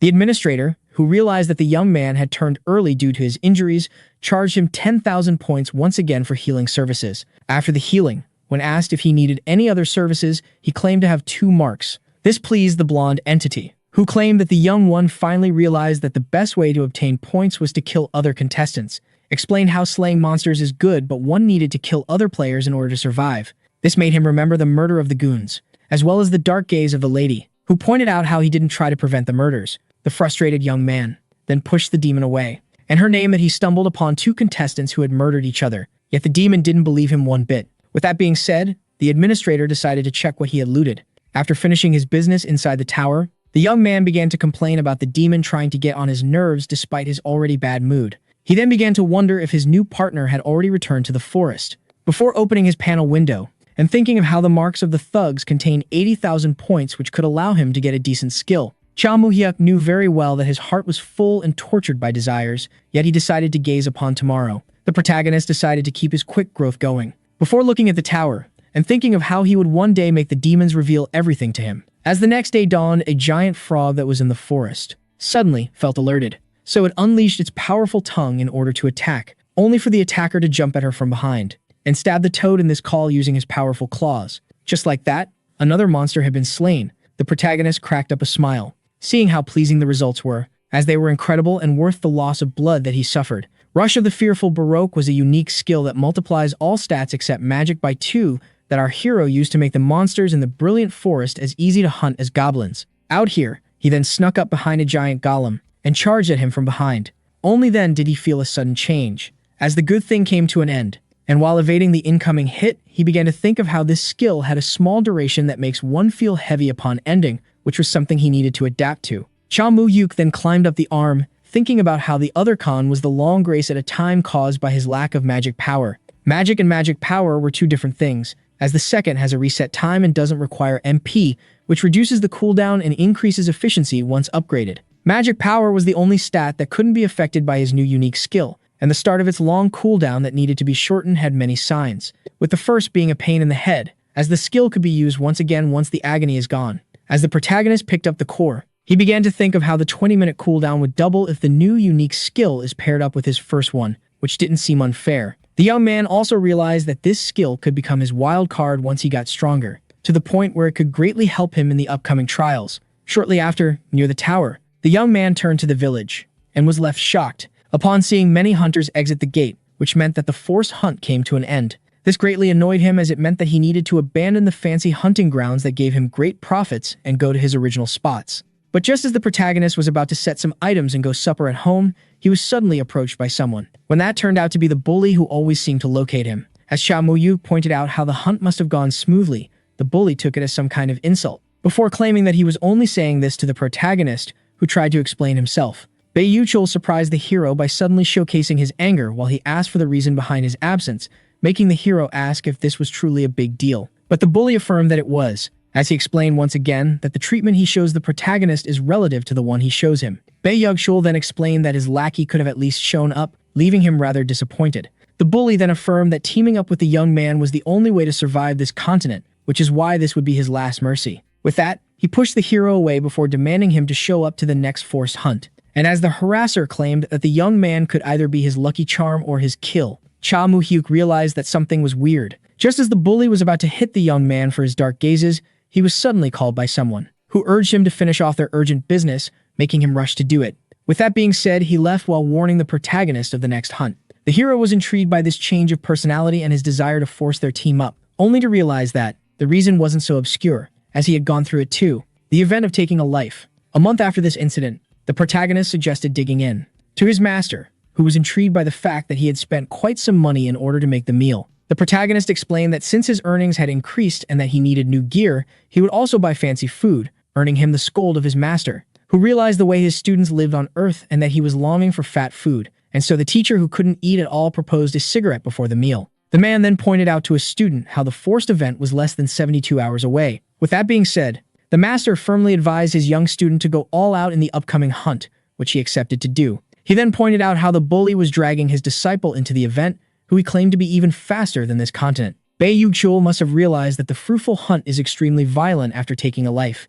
The master then explained how one must have a lot of wild cards and how the protagonist should ignore his kind nature there, and that he was already prepared to do it. This left the young man shocked, as he called the first person he killed, claiming that he would remember the advice of his master. With that being said, the one with no arms was left reassured. Before apologizing for bringing up such a sensitive matter and proposing to dig in, starting with the chicken, the protagonist expected his master to be aware of his first kill despite not having told him, and so he was determined to do his very best to survive, in order to escape the continent along with his teacher. 3 days later, so the portal was finally opened. All contestants were bracing themselves, as the forced hunt was about to begin. With that being said, ready for the upcoming brutal event, The protagonist tried to calm himself down by remembering his growth. With that, he was finally ready to enter. And so he walked into the portal. After a blinding light, he found himself in a dark place with a purple moon along with the others. And just as he began to wonder about their next action, an entity suddenly popped up, casually greeting the contestants. The demon, who noticed that they were newcomers, presented himself as Kero, the hunting enforcer. As the body asked him to cut straight to the chase with an angry tone, the entity pointed out how he was as enthusiastic as ever. The protagonist was left intrigued by the demon, who took this insult as a joke. With that being said, it presented the map of the hunt, as the place pointed to. Just like that, all were left amazed. As the enforcer presented the map as the Tower of Time, Cha Moo-hyuk and An So-young were amazed by how such a structure suddenly appeared. The demon explained that the name of the map was nothing, and that they needed to ascend to level 5 inches order to complete the hunt, and that the final floor only opens every 10 days and would be sealed until then. The entity then cheerfully explained that those who fail to enter the level would fade away with the map, which would be the best option for the weaklings. And as the protagonist realized why this creature was despised by everyone, it procured watches in order to watch the time. The second rule claimed that no one could get piggybacked, as one needed 100 kills to enter the final level. Rule number 3 is that the monster processes black coins called tower tokens that cost 1,000 points each, as well as skill rings. The entity then playfully informed the contestants that they were free to take the watches from the others in order to add their KDA to their own, leaving the contestants in chambers. Out here, he realized that it insinuated that one could kill powerful contestants in order to save his energy. Rule number 4 is that all living beings would discover the location of anyone who spends more than a day inside the same floor, leaving the bully particularly shocked. His teammate pointed out how it was a hustle for their big group. Well, he claimed that this was no surprise coming from the demon. Bae Yug-chul reassured his teammate that their powerful group had nothing to fear. Even so, he knew very well that he was the powerful one, and that his teammates were just pawns to manipulate and dismiss. The lady realized that the final rule would increase the number of fights occurring on the map, while the protagonist realized that he was in a tough spot, as due to his absence on the first hunt, no one was likely to take him on their team, with the exception being the bully, who would surely betray him, meaning that his only option was the redhead. And so, after gathering the necessary courage to approach her, he was shocked to see her taking the first step instead. With that being said, they were now face to face. The young man was surprised to see that she was the one to propose the team-up. An So-young explained that the only option for a loner like him would be to work with her, as she urged him to choose. This made our hero crack a smile, before accepting the team-up, when suddenly he was grabbed and dragged by the lady who urged him to hurry up. An So-young claimed that they should run as fast as possible, seeing how it had already started. The protagonist recognized once again how amazing this girl was. Seeing this left the bully in rage, as he urged his teammates to rush in as well. Bae Yug-chul was angered by the fact that he was turned down, but consoled himself by thinking of how he was going to dispose of the one he decided to kill. The enforcer was left annoyed, seeing how the rushing humans skipped what he still had to say, and so he decided to explain the rest at the entrance before admiring their passion. Meanwhile, the hero, who claimed that speed was great, explained that they should plan together before doing something like that. But his partner affirmed that they had no time, as talking was wasting their precious and crucial time. The young man assumed that he might have made the wrong choice, seeing how his partner charged in without thinking about potential traps. An So-young decided to talk about just like our hero wanted, as she asked him about the staircase he desired to take. After thinking for a small time, our hero declared that it didn't matter, seeing how they didn't know what lay ahead, which his partner agreed with, as well as the enforcer, who suddenly popped up behind them, moving them horrified, as he explained how despite everyone being different, they had the same difficulty, meaning that their choice didn't matter. The angry lady called out the enforcer for his race always carrying the humans, so he explained how it was his way to help them relax. While our hero, who realized that this one was just as annoying as the clown demon, asked him if this star war was similar to the one in the village. And when asked to elaborate, the protagonist asked him if there was going to be a separate dimension for every team. Cha Moo-hyuk explained how the administrator appeared to each contestant at the same time. It was the explanation he didn't understand. The enforcer had a hard time following, so the young man clarified by pointing out how they didn't need to worry about other teams, seeing how the demon wanted to keep their floor a secret. Upon hearing this, the entity took a liking to the clever one, before giving him and his teammate a watch, and asking for this watch to be treasured, as it would help them keep track of the days, as well as pressing it once to see their KDA and twice in order to know about their whereabouts, meaning that it would give them their exact location after entering a new level, while pressing it 3 times would allow them to see the ranking. And with that, the demon also mentioned how they could be rewarded for their efforts, and that anything that isn't picked up will be reset. The lady realized that it meant that they would fade away, and that if a fight occurs at reset time, it will not be cancelled and the remains would not disappear. And as the protagonist realized that it would be challenging to find somewhere to hide with their items, the explanation came to an end. On So-young asked him if he didn't leave any detail behind, making the enforcer affirm that they wouldn't find happiness if they can't have faith in others. What she found ironic as it was coming from a demon,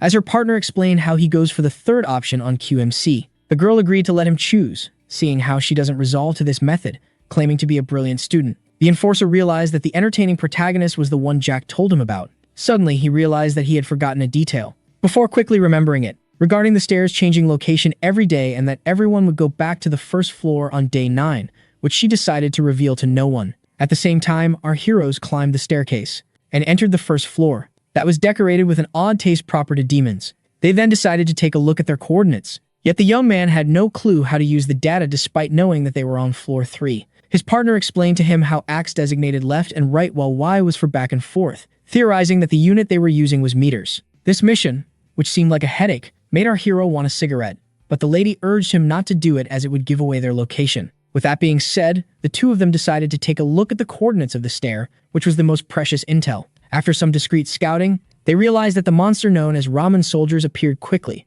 On So-young explained how she had met them in the castle ruins but didn't expect them here, which amazed our hero seeing how the ruins were difficult hunting grounds. But the lady explained that she only looked at the ruins without entering them, which is why she had survived this long, which seemed logical to our hero. The young man began to analyze the monsters, as rumor has it that they were powerful opponents to newbies who didn't concentrate on becoming stronger, meaning that he could take them on, but not the ruins on his own. He pointed out to his partner how they should be able to deal with the soldiers easily. Cha Mu-yuk explained how he charged first while the girl waited for a chance to attack, and so he resorted to his first unique skill, in order to use the points of magic power to enhance the other stats, and by resorting to his skills to increase his life as his unique skill, he would be able to temporarily grant himself a rank 6 agility. Just then he called the giant lizard, who was confused. Timu then charged at Alibaba Killer Croc, that tried to defend itself using his sword, but the protagonist affirmed that this would be pointless, as he quickly cut the lizard with his claws. Yet upon seeing how little damage he inflicted,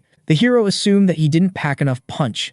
But with the monster now injured, our hero charged at him once again, leaving his partner amazed by how fast he was. With that, On So-young began to wonder if her ally was truly rank 7. Just like that, the ramen soldier fell to the goblin claws. The relieved protagonist was surprised by how easy the task was while his partner pointed out how she wasn't needed. Our hero asked her to stop with these silly jokes, yet she affirmed to have never encountered someone this fast before. So he explained how it was the fruit of his skill that had a short duration. But as he seemed to have more to say and was struggling to let it out, the angered lady urged him to speak his mind, so he reminded her of her particular diet, leaving her confused at first, only to quickly remember that she was paired up with the monster eater. On lashed out at him for wanting to take a snack in this moment, but he affirmed that he needed the energy in order to keep going, and so he begged her to let him do his thing, seeing how they needed to open the monsters in order to collect the tower tokens. The redhead had no choice but to leave the man to exert his madness, who expressed his gratitude. Our hero rushed to the dead lizard, leaving her disgusted. Cha Mu-yuk recalled how this type had a core,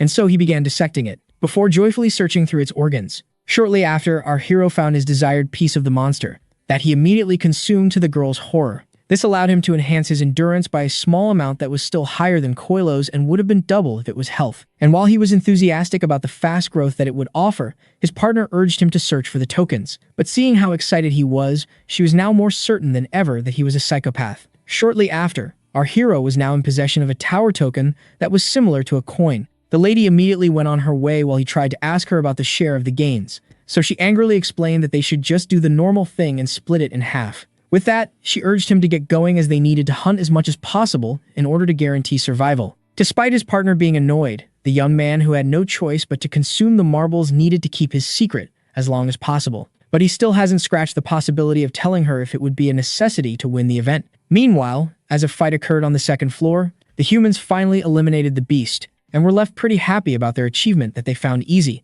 as it meant that they could all acquire the needed number of kills. Meanwhile, their chief left in secret, as he planned on disposing of them on the last day in order to steal their kill and appear on the scoreboard in order to enter the final floor. Bae Yugshul knew very well that ranking was more important than survival, as according to the demon, efforts will be rewarded. He then took a look at the ranking and realized that he must imitate them by stealing the KDA of others. And just as he was lost in thought, he was approached by one of his teammates, snapping him back to reality and explaining to him how they might not encounter any teams on this easy floor filled with weak monsters. Yet as the bully gave credit to the team, he began to mark his teammate in secret for being happy to not have the chance to steal kills, The young one attributed all of their success to their chief before calling out certain someones on their decision, leaving the bully intrigued. The young man was referring to the protagonist and his teammates who foolishly charged ahead, refusing to team up with the chief. Bae-yugshul explained how the hero was someone he helped in the past and someone who also denied help this time in order to be with a girl, as he was reminded of his presence. The bully was jealous of the one who ran off with the girl, yet knew very well it was a lethal foolishness, as he was determined to kill him and his new girlfriend. Meanwhile, the desert swordsman charged up ahead and delivered a powerful strike that the young man blocked with his claws. Our hero had a hard time holding up, due to the power of the monster. But just then, he was asked to retreat, and so he freed himself from the confrontation. Just as the ramen lizard was about to charge at him, he suddenly realized that he was the one being charged at, by none other than the redhead, who used a skill known as Strike of the Magic Warrior Rafaden. The monster tried to use his blade as a shield, but the crazed-looking one affirmed that it would be pointless, and so the sword of the monster began to crack, before ultimately breaking. Just like that, a swordsman had been stabbed by another. This left our hero blown away by the strength of his partner. An So-young pointed out how their styles, which weren't similar, worked well together. Cha Mu-yuk called her out for stating that she wasn't needed despite all of her power after realizing that he needed to rework his plans to adjust to the girl's might.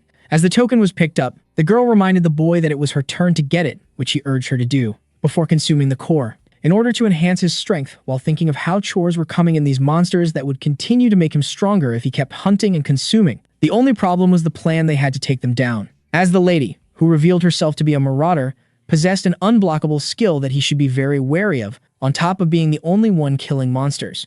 Our hero truly wanted to have faith in her, but upon remembering the advice of his master, he left his partner intrigued as he suggested a change of plan. As the deity realized that he deemed her unworthy of trust, our hero stated that he wanted to do things the better way. So after giving it a small thought, An So-young accepted to hear him out. Surprised by her open mind, the young man stated that they should take a different approach than the one they required him to distract while she gets to kill. So instead, he proposed making the back of the monster face the lady in order to make it easier for her to stab. And when asked about her opinion on this plan, the warrior claimed that it would surely reassure the mastermind, as he wouldn't have to worry about her suddenly betraying him and would allow them to split the kills in half. And so she angrily decided to proceed once he tried to defend himself, only for our hero to be met with a dark gaze that left him shocked. An So-young explained how they teamed up for mutual interest, meaning that such ensuring plans weren't something to be justified as they needed to stick together until the end. The hero who offended the lady by accident left her with a sad expression. Shortly after, our hero was facing a soldier,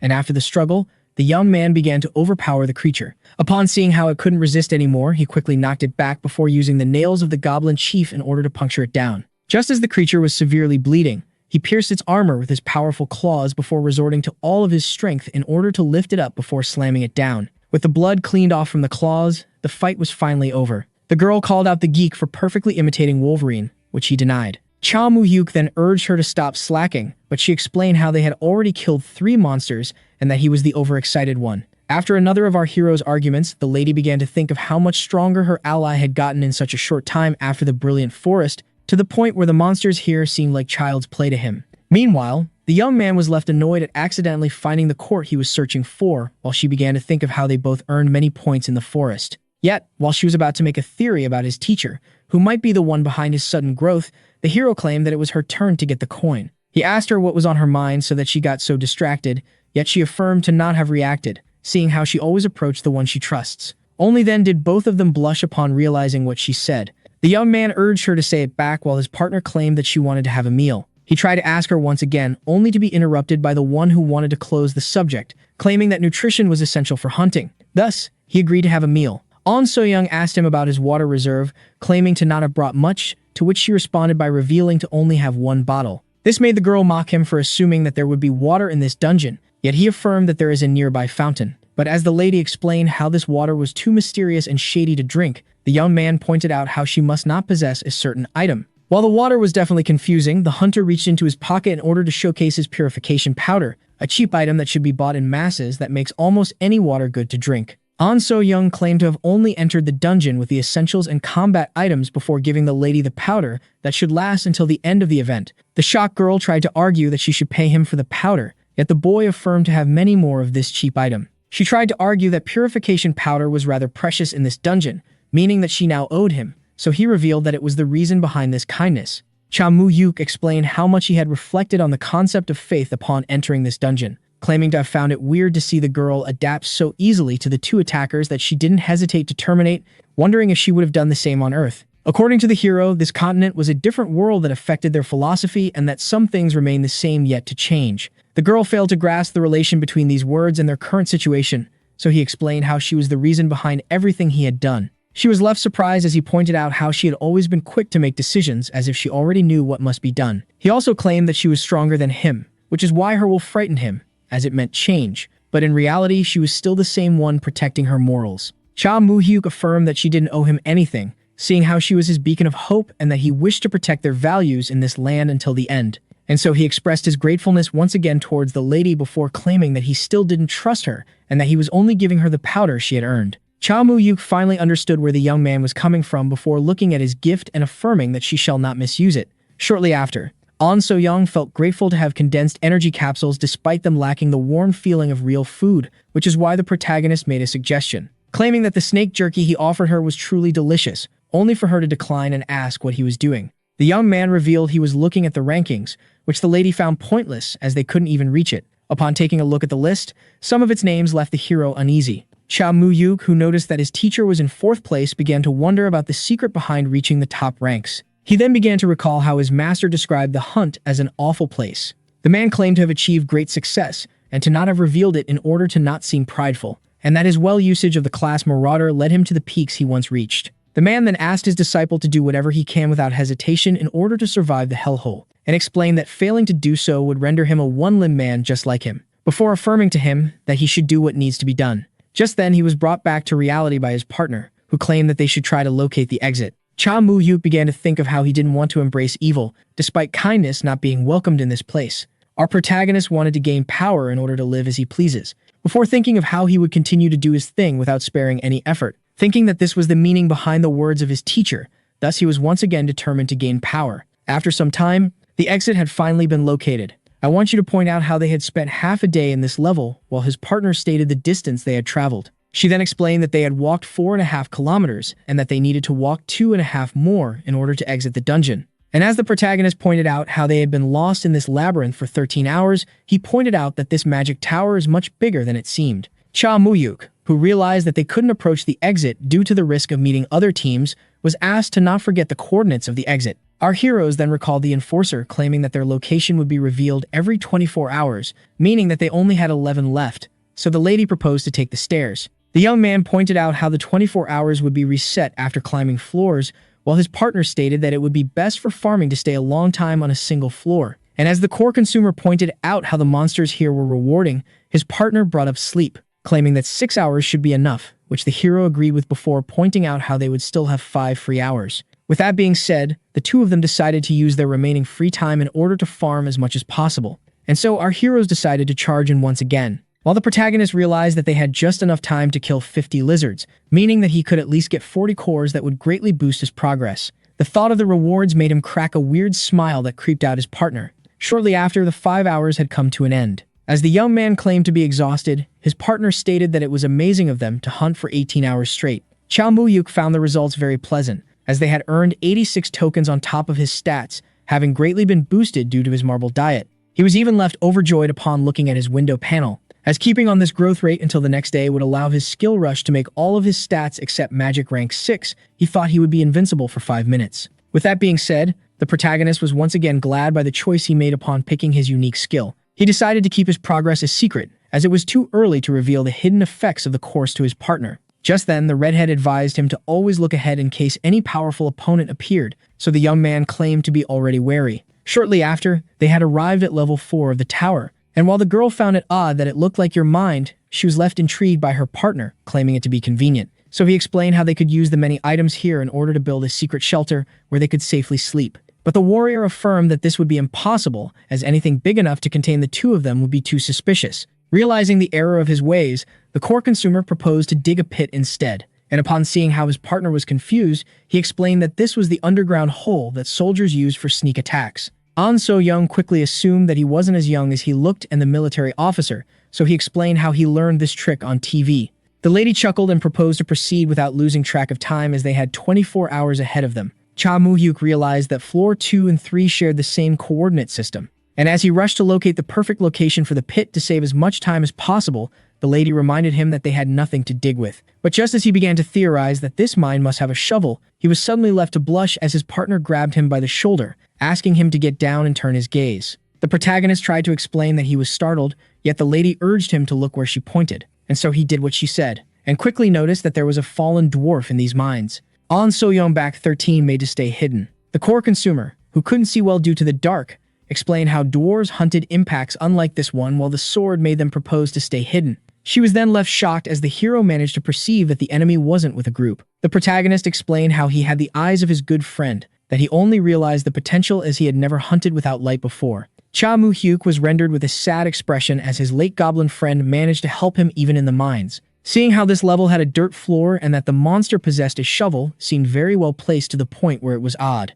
Yet the Korean Wolverine pulled out his claws, claiming that they couldn't observe forever, as he and his teammate charged at the fallen dwarf in order to uncover the upcoming events. Shortly after, the protagonist was amazed by how light the shovel truly was, as it seemed pretty heavy in the hands of their last spray, according to him, as his partner urged him to dig the pit. Just then, the warrior pointed out that it was now time for his meal, but was left amazed upon seeing that he was a picky eater, seeing how dwarves looked too much like humans. Having expected this reaction, the annoyed protagonist suggested to his happy partner to find a place to cook. Shortly after, they stumbled upon a place that seemed perfect to avoid surprise attacks. Cha Mu-hyuk pointed out how they had spent half an hour on the 4th floor, before starting to dig and instructing the girl on how to make her hole less suspicious, only for her to affirm that she knew what she was doing. And when asked about the desired duration of the nap, the good theme that 5 hours would be enough. The core consumer proposed to use some stuff in order to conceal the holes they just made, so the lady proposed to use the nearby minecarts. So upon moving the items, our heroes were left satisfied,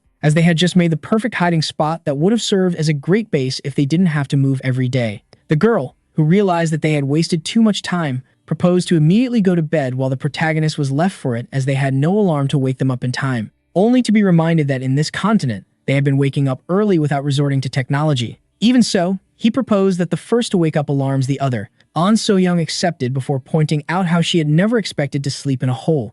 With that being said, each of the heroes went to his pit. Our protagonist, who didn't have much space, realized that he also didn't have the luxury to complain.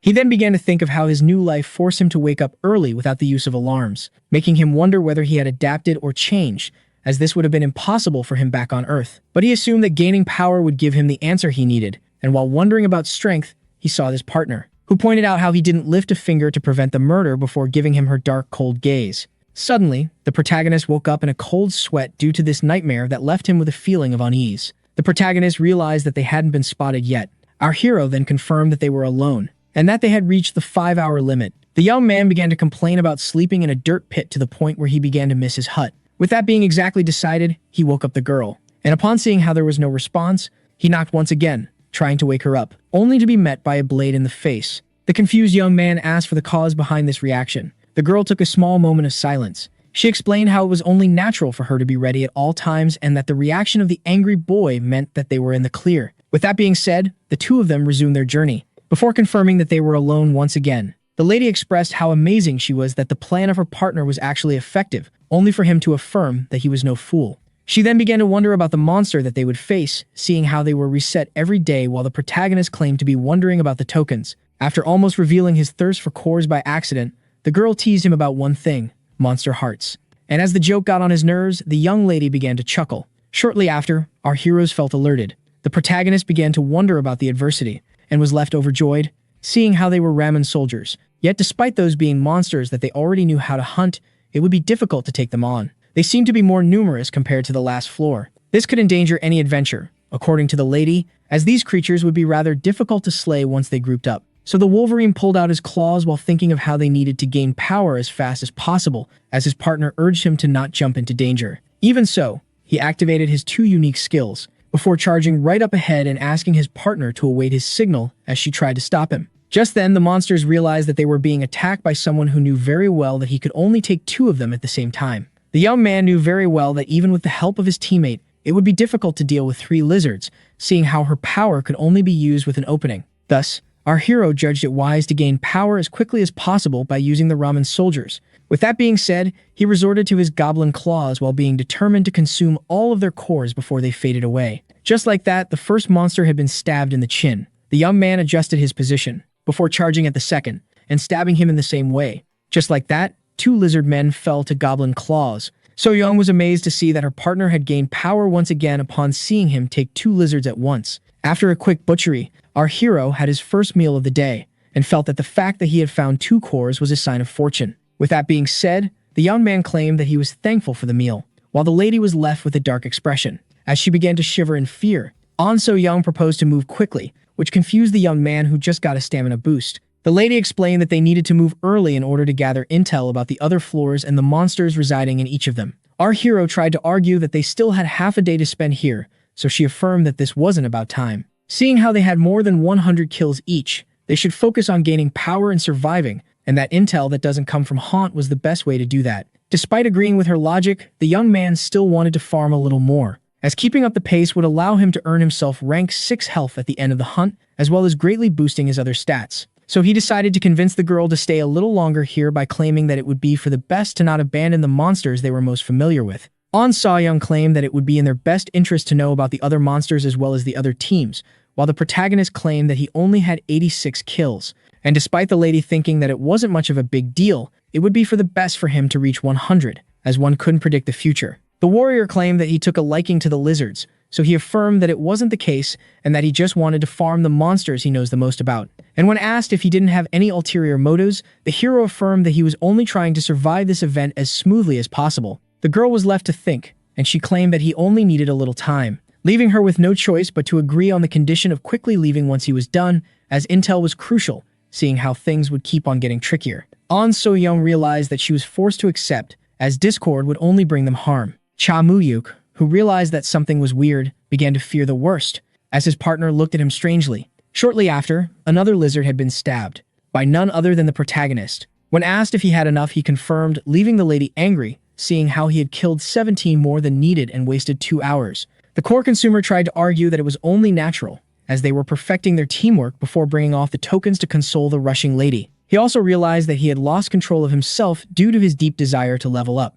and so he was left to catch up as his partner charged up right ahead. Later on, the warrior tried to take a peek from behind the wall, only to find yet another lizard man, left her particularly angry as the hero charged up alone once again. Later on, his partner began to complain about how he had taken down 8 monsters while roaming the dungeon, and then she lashed out at him. Our hero claimed that he was only distracting himself with a small side quest. But just then, he noticed something intriguing that he quickly pointed out to his partner, who assumed that it was another monster. But upon seeing it, she was left amazed, as there was nothing here to be seen. Our hero asked her if this truly was the location of the staircase, as he recited the exact coordinates. The girl looked at her watch to confirm once again, and upon noticing that they had made no mistake, the both of them realized what had truly happened. As the enforcer didn't inform them about this, their cases changing locations every day, leaving them annoyed. The lady then looked at her watch, worried. The both of them realized that they were on the clock and they didn't have time to waste on any enemy whatsoever, meaning that they should rush to the new location. With that being said, the lady charged up ahead once again without thinking much of it. The hero, disappointed by the wasted course and who was irritated by the enforcer, realized that it was urgent to locate the exit. Just then, they both spotted monsters at 12 o'clock, leaving them irritated as the encounter occurred sooner than expected. With that being said, the monsters charged at the heroes, who quickly diced them off before continuing the rushing search, and so they kept on slashing their way into the 4th floor. And just as one of them was about to hit the lady, the creature was taken from behind, by none other than the protagonist himself. The tired An So Young began to wonder about the location of the exit, so the hero urged her to not waver, as they had already spent 20 hours in this dungeon. The warrior assumed that the boy who got her so far possessed great stamina due to his class, while thinking of how reliable he was despite looking like a total moron. At the beginning, the protagonist, who grows at an amazing speed, already possessed great stats that rivaled hers. Yet now she feels as he was now far up ahead, seeing how he can take 2 Roman soldiers on his own. The warrior also realized that his strength must be a fruit of his diet, which left her frustrated at seeing how he wouldn't share the secret with her. This made her look at the gift he gave her and reflect, only then to be snapped back to reality by the protagonist, as they had finally stumbled upon the stairs. While the hero pointed out how they needed to relocate the exit every day, his partner explained how this must have been done in order to confuse contestants. Seeing how everything resets daily and that contestants only had 24 hours to spend on each floor, those who couldn't keep track of time must be left confused. Soyeon proposed to go to the next floor in order to gather some intel and asked the hero if he agreed with her. The protagonist then claimed that they should count time from the second they set foot on this floor, before accepting to move on, which left his partner intrigued, having assumed that he still wanted to farm a little more. The warriors recalled the words of the hunter regarding one keeping his values and hope, making her wonder if these things truly existed in this continent. Even so, An So-young decided to rely on her current power, the self, to gain in strength as she set this matter aside until she really pays the favor. Cha Moo-hyuk pointed out that it was still the same floor, while his partner explained that only the monster differed. Just then, our hero's partner pointed to the monsters they recognized as the common mountain monster known as gnolls. As the lady explained how challenging those monsters would be, seeing how they would call for backup, the hero proposed to avoid them and get to the second floor. The main reason behind this escape was the fact that the mountain monster didn't have any core, making him wonder if the lizards were the only ones. Our hero stated that each floor was home to a type of monster, meaning that there were 4 types in total, but the lady claimed that it was 5, counting the ice dwarves. This made him wish that the 4th and last type would have course, when suddenly, our heroes heard a sudden sound. An So-young asked the hero if he still wanted to go to level 2. Soy explained how this would be good for intel. Upon arriving at the second floor, as the hero pointed out the odd decoration, his partner was still wondering about the source of the sound. The core consumer proposed to locate the source, so his partner looked at the time, and explained that they had a lot of time before the big reset, before suggesting to explore this floor a little. An So-young pointed out that they also needed to take a look at the other floors and that they couldn't waste time, which he agreed with. With that being said, our heroes charged right ahead, with the warrior using her sword in order to make some cracks in the walls. Cha Moo-hyuk praised her on this Hansel and Gretel move as she explained how this aimed to reduce the searching time, before calling out the hero on letting her keep track of time and the stair location on her own, making the protagonist annoyed by the fact that he always forgot such details. Even so, he couldn't help but find it reassuring that he had someone to rely on for the first time to make up for his mistakes. Our heroes noticed that this floor was almost deprived of monsters, only for the warrior to be alerted by some kind of noise. And before the hero could talk, she shushed him in order to hear the strange sound. Upon realizing that this was an ominous voice, the protagonist pointed out that this must be the signal that alerts teams of anyone who stayed on the same floor for too long. With that being said, he theorized that the source of the sound must be their watches. Cha Moo-hyuk supposed to take a look at the monsters and the adventurers they were attacking, so the lady asked him to not get caught. Upon taking a peek, they found a bunch of contestants struggling against a great number of monsters. The one with the flaming red sword gritted his teeth. The bully raised his blade in order to launch an attack. Wondering about the reason the floor suddenly got infested with zombies, he blamed his failure on his 7 companions and regretted not making it to the stairs in time, as they weren't told that their location would change daily. Bae Yuk-shul was left in a tough situation as they were on the clock and needed to find the stairs, but the incoming zombies made this impossible. Just as the bully explained that he would charge right ahead and leave those who couldn't follow behind, he noticed something odd, as some of the zombies were pointing at him. With that being said, the adventurer resorted to magic in order to blast the dark creatures away. An explained that she had a hunch about the trapped one, before counting 40 zombies, while her partner claimed that the incoming zombies were making him feel unsafe. The lady explained how the powerful man who had 3 skills was most likely the only one to make it out alive. Bae Yuk-shul possessed coordinated explosion, weapon enhancement, shadow shield, and possibly skin strengthening as well, making An realize that he might truly be the hope of the Black Dragon clan, seeing how much backed up he seemed, as well as the great magic reserves that he showcased. The bully was left annoyed by the zombies. He burst out in anger while activating a blue aura, leaving the protagonist shocked. Bae Yuk-shul then began to blast and cut the monsters at will. The hero recognized their skill as Gluttony of Mage Romaha, which was a unique skill of the settler class. This power would allow the bully to temporarily increase stats by stealing points from his opponent, making it great to create striking opportunities. Our hero realized that this power would be a pain in the neck for him, seeing how it would interfere with his own skills. But upon looking at the current state of the battle, the young man realized that victory was still possible. And just as An So-young proposed to leave the 8 men to their fate, she was left stunned upon hearing the protagonist suggest coming to their rescue. And while she was having a hard time believing it, he confirmed his suggestion once again. The amazed warrior began to wonder about the plan of the hunter, who cracked up a clever and mischievous smile. With the zombie being slashed, assumed that they had finally cleared a path, only to be met with more undead. Seeing how he was being overwhelmed by zombies of all creatures, the man assumed that it was the end of the line for him. He began planning on leaving his team behind in order to escape and join another. Yet the only problem was that he didn't know the location of the exits. But just then a scream was heard. The protagonist, who claimed to have just arrived, pretended to be frightened by the zombie horde. Seeing the new lucky arrival, after being attracted by the sound most likely, gave hope to the body. And so he offered the young man to become a part of his team if he faced the zombies away, only to be left annoyed by the hero's refusal, who faced death by zombies. The protagonist then screamed to someone to regain the stairs, leaving everyone shocked, as it meant awareness of the coordinates of the exit. This detail also caught the attention of the other contestants, who followed the protagonist and urged him for help, only for our hero to turn to them and casually flip them over with a wide smile, leaving all of them particularly annoyed and shocked, especially the team leader, who tore his way through the zombies, determined to eradicate the one who mocked him in the most brutal way possible. Just like that, the party of adventurers made their way through the zombies. The angry team leader urged his team to move at once. The headache caused by his simultaneous activated skills was overshadowed by his unyielding rage, and so he tore his way through the zombies. Yet after some time, he realized that he had lost track of our hero as one of his lackeys pointed out how the undead were gaining ground. The team leader urged him to shut up as he was searching for the guide to freedom, who found himself face to face with a zombie that he immediately kicked away. The bully ordered the bullied one to come closer. Bayu Chul, once particularly annoyed by the fact that the young man wasn't powerful enough to slay a single undead, noticed one of them next to him, that he quickly slashed without hesitation while thinking of how the weakling dared to run away from him, leaving him with violent urges towards the hero. After some running, the team leader asked his man if anyone was missing, so one of his lackeys explained how everyone was injured but alive. The bully decided to satisfy himself with this result, seeing how they were in a lethal situation. And just as he began to think of how crucial it was to locate the exit, his eyes fell upon it. And just as the adventurers were filled with happiness and relief, the strong one reminded them that they still had to escape the floor first. The tired leader explained how they would be heading to level 1 instead of level 3. The undead were about to unleash yet another charge, and so the terrified adventurers escaped the level and closed the door behind them, leaving the undead hungry and unsatisfied. Upon arriving at level 1, the bully realized how bizarre the structure of the tower was, seeing how its first level was a cave.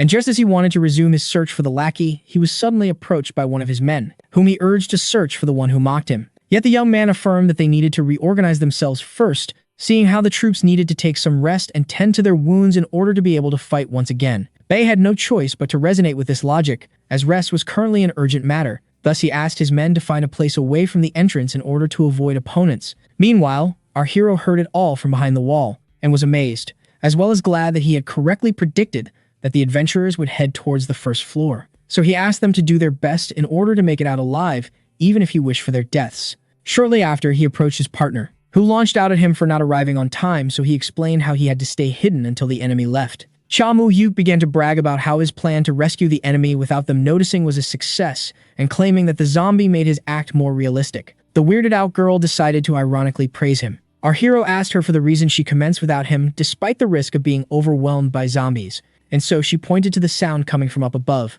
before explaining how another team who received the penalty must have attracted the zombies to them, which the protagonist found sad, before cheerfully proposing to extract the reward from the corpse of the undead. Shortly after, an adventurer on the Ring of Death found himself surrounded by zombies, and so he gathered the last bit of fight he had in him, before charging at the creatures, only to get bitten in the neck. Upon seeing him being eaten, the heroes realized that they couldn't do anything for him. The girl proposed to come forth after the zombies went away, which our hero agreed with. After some time, the adventurer had been torn apart, so the team of 2 approached the crime scene, and realized that the foreign adventurers had taken out many zombies. Even so, they didn't cause as many casualties as the team of the bully. Our hero was left overjoyed as his inventory was almost full, and when his partner called him out for his happiness, he affirmed that the loot cost a fortune. The lady began to look at the token and began to think, while her teammate pointed out how they had collected all of them, and that only some items weren't sorted between the 2 of them. Shortly after, the protagonist, with sparkle in his eyes, asked the lady once again if he could get all of the watches,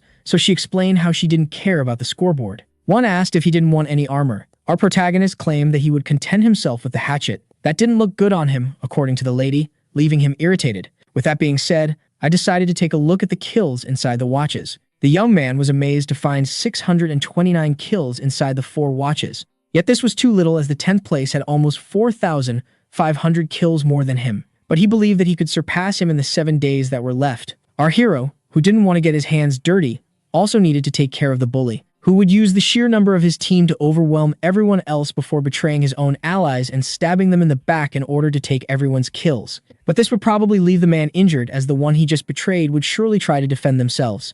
Our hero aimed to use this opportunity as a chance to take the bully out. The exhausted one then affirmed that he needed to rest, making his partner point out how his trip to the first floor didn't change anything. Seeing how they needed to take a 5-hour-long nap, he proposed to go to the first floor, which she immediately accepted. Our hero realized that the first floor, which was a cave with dirt, was home to the dwarves who had shovels that they could use to make holes. His partner pointed out how dark the staircase was, leaving him to tease her about being scared of it. The lady firmly affirmed that she wasn't afraid of the dark despite not having lenses like him. Our hero began to wish to stumble upon lizards, who were the only monsters here with cores after the random reset that wasn't too much of a hassle. The reset was something that the hero must always think of. Once on the first floor, the lady proposed to find a monster with a shovel and a good place to spend the night while the hero estimated that they wouldn't meet the enemy team. After the shovel was found, and the hard work was done, our heroes had finally dug their sleeping hole. As the lady pointed out how she counted 2 other teams, the protagonist explained how the first was from China and the second one was from Japan. An So-young noticed that everyone must be respecting the 24-hour penalty as they didn't hear any sound, which the hero only realized. Cha Mu-yuk realized that the team they looted was the only one dead, and seeing how little interaction there was between teams, the final event must be a big gathering. He then judged that the best plan for a team of 2 like them would be to let the other teams slay each other before taking care of the winner in order to climb the scoreboard. But just then our hero was left baffled by his own thoughts as they were those of a devil, only to be addressed by the lady. He asked her to repeat her words, so she asked him once again if he wished to return to Earth. Cha Mu-yuk affirmed that this was the reason behind his journey, before asking the lady to cheer up upon seeing her express her doubts. As he mentioned how some grew strong upon staying here for more than a decade, she explained how she had lost hope as those in question had been trapped for 13 years. The lady was more terrified by the fact that she had accustomed herself to this place rather than being imprisoned here forever. She revealed how this place made killing something easy for her, and made her wary of people, as anyone could attack at any second. In this place, it was sometimes entertaining. This led her to conclude that this continent had morphed their powers and personalities, which is why she fixated on a purpose. The protagonist was left shocked upon hearing that she aimed to locate the ruler of the demons. In order to ask him about the reason behind making them kill each other in this place and even rough him off, she refused to respond. She claimed that becoming powerful would be difficult, yet it would be all worth it if she could just humiliate and insult the demon god. Upon hearing this, the hero was blown away. He cracked a smile, before affirming that this was a wonderful purpose to live for. The boy also wanted to ask the ruler of the demons for the reason behind his actions, and seeing how gaining more power would deprive surviving of its satisfying taste, it would be for the best to go against the will of the demons, and keep gaining power until they could finally face and defeat the demon god. Later on, while lying down, our hero realized that he got overexcited as this place wasn't fully similar to a game, meaning that there was no final boss. Only one thing was certain, and it was the fact that everyone here would eventually change, and adapt to the idea that death was a part of this world. He was also aware of the reason behind his partner revealing her dreams. Back then, she explained how she was too scared of change to realize that she wasn't on her own, but all changed upon meeting the protagonist, who was left intrigued at how she firstly assumed him to be a psychopath. An So-young explained how the boy wasn't different from the others and how she wished to be similar to him, seeing how he reminded her of her loved ones. Cha Mu-yuk brought up the possibility of him being a liar all along, so she explained how she wasn't going to blindly trust him, claiming that it was due to her trust issues that even affected her faith in herself. Seeing how powerful the protagonist was, she decided to ask him a selfish favor, which consisted of seeing his values and adhering to them until the end. And when asked why she decided to have such an emotional talk, she claimed that the moment felt right, stating that it was a hunch before going to sleep. The young man began to wonder if he was the first here the girl opened her heart to, so he began to think of how there must be a cause to their new philosophy, blaming it all on the demon god, who he was determined to find despite the difficulties and the fact that he might get slain by a monster before encountering him, as well as the possibility of completely changing. But until then, until he meets his target, he would always harbor a feeling of rage. Shortly after, a group of contestants walked by our hero's hideout, and one of them was quickly left intrigued. When his teammate asked him about the matter, he explained how he was sensing another presence. The friend of the young man quickly realized that he used his sense of smell to locate the others and asked him if they were far, which he denied. The man assumed that their targets must have passed by this point, which is why they should look for them before proceeding ahead. And with that being said, the enemy team walked away. Once they were far enough, the rock was tilted.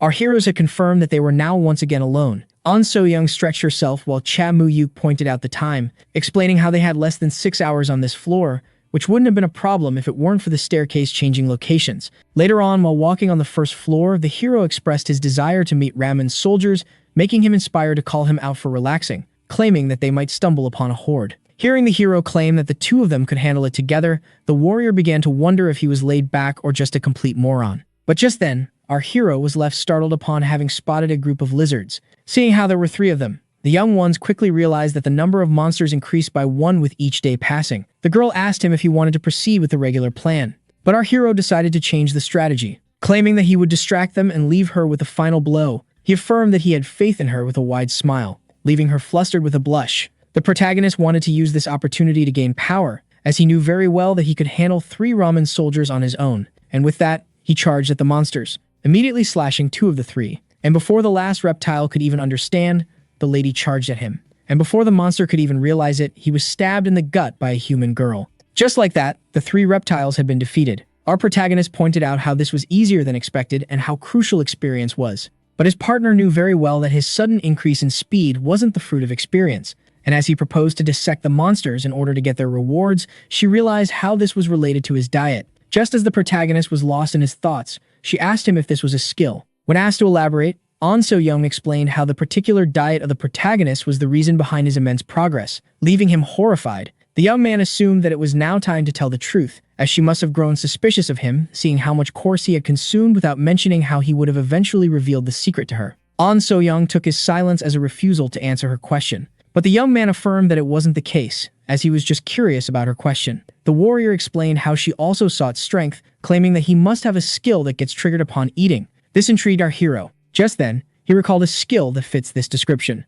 A skill that is considered very rare and that enhances one's stats by a small amount upon eating. And so, seeing how the girl was pressuring him, he decided to use this skill, which is almost impossible to acquire for a newbie, to cover up the truth. Yet, just as he was about to utter his lie, he began to hesitate, thinking that the lady had proven herself worthy of trust, only to remember his master affirming that trust was dangerous as it makes one lower his guard, comparing it to the blabber that one lets out of his mouth after getting drunk.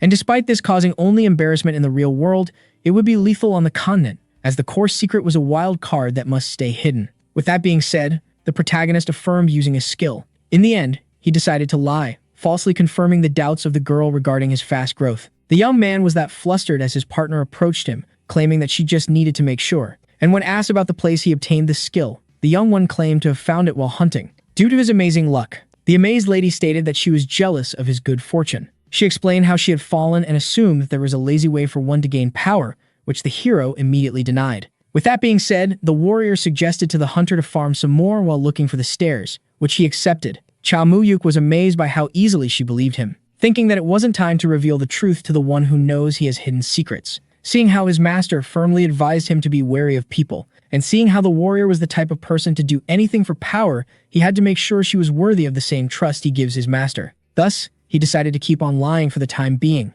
Shortly after, a ramen soldier was hit with an axe on the head. His confused teammates, who spotted the attackers, quickly took a combat stance. Our hero complimented his partner on her increasing speed, stating that it was no time for praises. Shortly after, our hero opened the lizard in order to grab the core that he wanted, and upon consuming it, he realized that his stamina was now off rank 6, moving him very much overjoyed. The young man that he hated his suddenly lack of fatigue to the fact that his stamina had finally leveled up, thinking that this was some kind of after effect. Meanwhile, his partner, who looked tired, claimed that they should hurry and locate the exit, which the protagonist agreed with. Cha Muyuk, who felt as if he didn't need any sleep, began to search for the exits and quickly located it. He was also happy to see that they had 10 hours left in the dungeon, meaning that they had time before the location was given out. So he excitedly proposed to farm some more, but the girl said that she needed to rest as she was just a marauder who couldn't hear after having a mean. She then explained that she had many hearts and that she needed to sleep, making him apologize and suggest taking some rest on another level. Once on the stairs, Cha Muyuk proposed to head to floor 4 as it was the most comfortable for sleeping.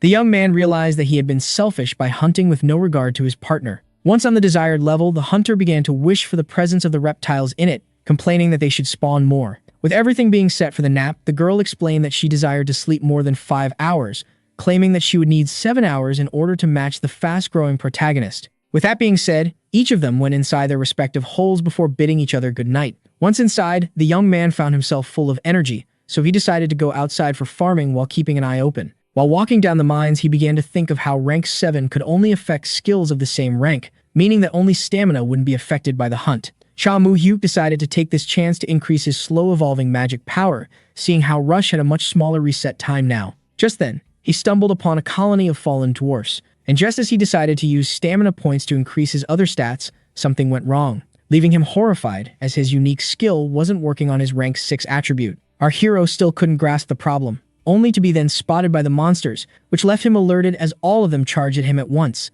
The young man was left in a tough situation, and so despite not knowing why his skill glitched in such a manner, he decided to use this chance to measure his progress without his skill. That being said, monster and hunter charged at each other. One of the dwarves performed a quick slash that the protagonist evaded by a hair, and so the swift counterattack. Two dwarves were easily decapitated. The hunter launched himself away from the final one before jumping back end closed first, and just like that, the three monsters had been entirely apprehended. Cha Muyuk was first relieved as the fact that only two of them were using real weapons made the task possible. He also noticed that he could only take 3 dwarfs at once, meaning he had to enhance his fighting style without the use of skills. Even so, the hero wanted to know what was happening, as his fights would become a lot more difficult without the camouflage of the jewel lizard. Only then did he realize that this skill allowed him to tamper with the points of stats of the same rank. Forgetting this little detail made him feel like an idiot. The unique skill didn't work on stamina as it was the only rank 6 stat he had, which would make things more difficult, seeing how much he used to rely on its points.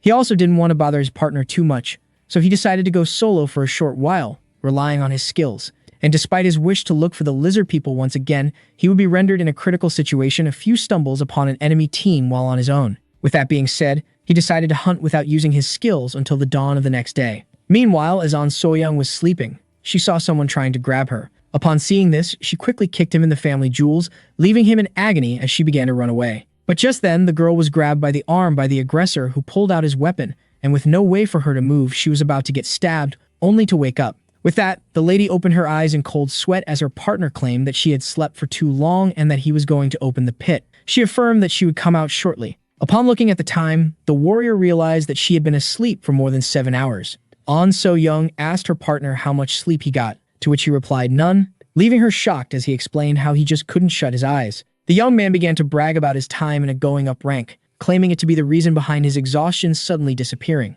This left the girl even more baffled, and when asked when this stamina evolved, the hero affirmed that it did while they were hunting. After taking a look at his appearance and the blood on his axe, the girl asked him if he wanted to farm alone, which he confirmed, claiming to have been on his guard. He then began to explain how the monster was still appearing in packs of 3 and that this time it was the ramen soldiers, leaving her filled with frustration. But just as our hero was about to offer his partner some food, she burst out at him, screaming at him for going alone recklessly and putting himself in danger to the point where any harm that befalls him could affect his chances of surviving. So-young then asked the protagonist to take better care of her, his partner. The mention of the word partner confused the hero and startled the lady, who realized what she had just said. And so she quickly brushed it off before asking him to be careful and turning around in anger. The flustered lady, who still couldn't believe that she referred to him as partner, was surprised to see that he was taking on 3 lizards at once.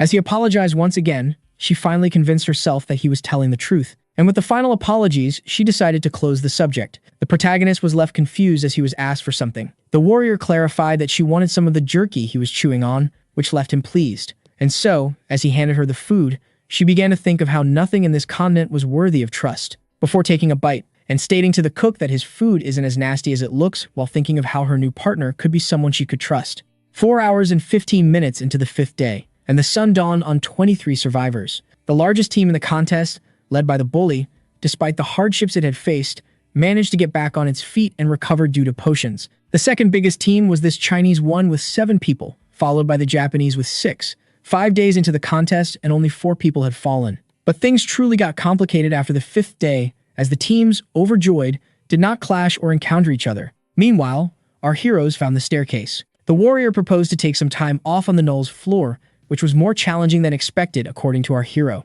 The mountain monsters, who were known for calling backup, were rather irritating, and the tight corridors of the labyrinth made it almost impossible to slay 3 of them at once before they could request help. With that, the protagonist, wishing to have more allies, proposed to find a place for sleeping as only 6 hours remained until the reset. His curious partner asked him if he wasn't going for lizards anymore, so he affirmed that he was too tired, and that he only got an energy boost from ranking up his energy. But just then, they began to hear Chinese coming from the staircase. The protagonist silently suggested going back their steps, which the lady agreed with. And so they quickly climbed the stairs with the enemy behind them, before hiding on the 2nd floor. When asked about their next move, Harun explained how it was best to rest before the reset. The man then turned to his team and asked them if it suited them to rest for an hour before resuming their way, and none had any objections.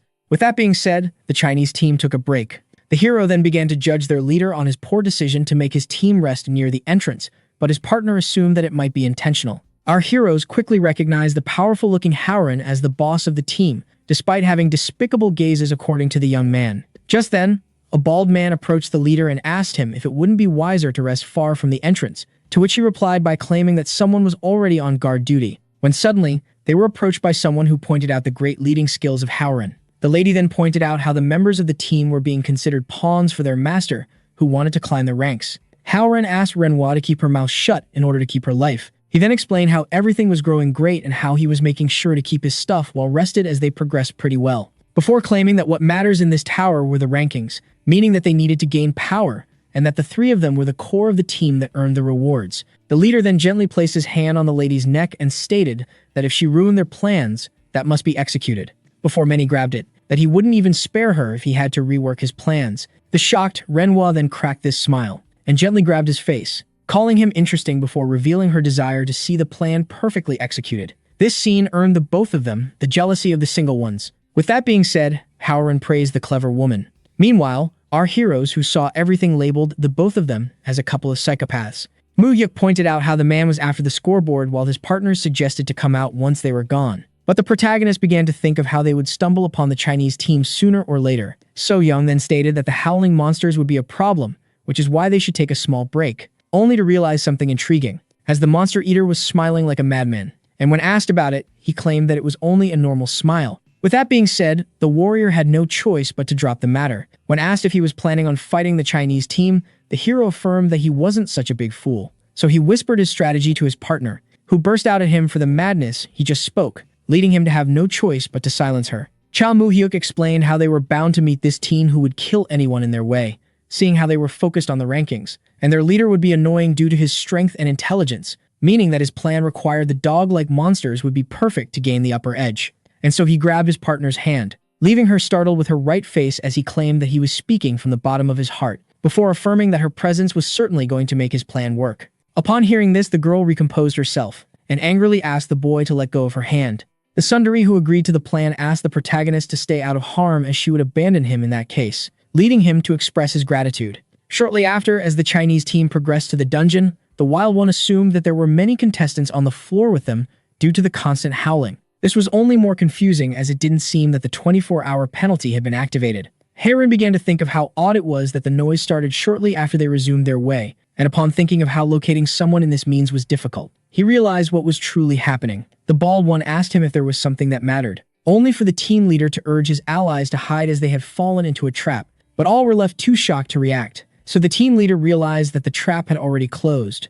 At the same time, someone was running, with a group of monsters behind him. That was none other than our hero, who began to think of how the best thing to do in these games was to take down big packs of monsters. The plan of the protagonist was to wait for the Chinese to resume their way, then wait for them to enter a region of the maze they knew about and that didn't have many exits. Once this had been done, the lady gave the signal. The heroes quickly began to run, before pulling out their weapons, and began slashing left and right in order to lure the monsters. Just like that, the gnoll began to howl. Was a girl having marked the walls and memorized the area she would be needed for this plan that required quickness and a great knowledge of the map. Our heroes should be able to lure enough monsters to make the plan work before the enemy could understand it. Meanwhile, the team leader urged his team to move at once, but the bald man had his doubts seeing how the monsters were following an enemy. Yet Howren affirmed that the monster noises were getting closer, meaning that someone was guiding the monsters to their location, and before they could even react, the trap had already closed. The Chinese were left shocked, as the protagonist rushed in, screaming for help with a monster horde following him.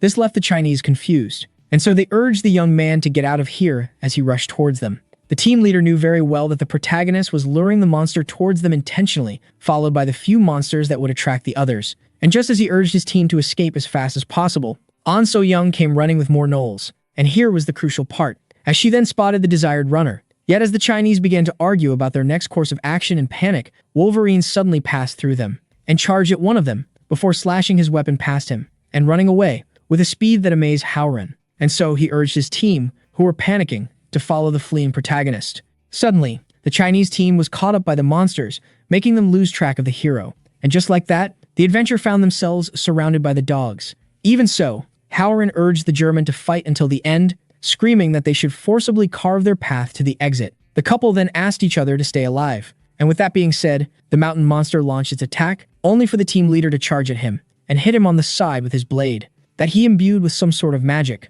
that made the monster explode. Howren urged the German to put on a show of fight. All contestants tried to fight their way out through the horde of gnolls. Meanwhile, our heroes waited patiently at the gate and then quickly noticed that the Chinese couple had arrived earlier than expected. Howren affirmed that he would be merciless, yet our hero didn't care. A little earlier, the man found himself tired. Only 3 survivors who could reach the exit remained, but then they were spotted by other monsters, so the Chinese braced themselves as they were far outnumbered. Howren realized that the backup of the mountain creature was on the way. Even so, he was determined to make it out alive, in order to punish the one that brought the horde upon his team. A deep desire to take the life of the protagonist burned in the heart of this man. At the same time, the bald man was up against 2 monsters that he managed to take on. The lady was also holding her ground.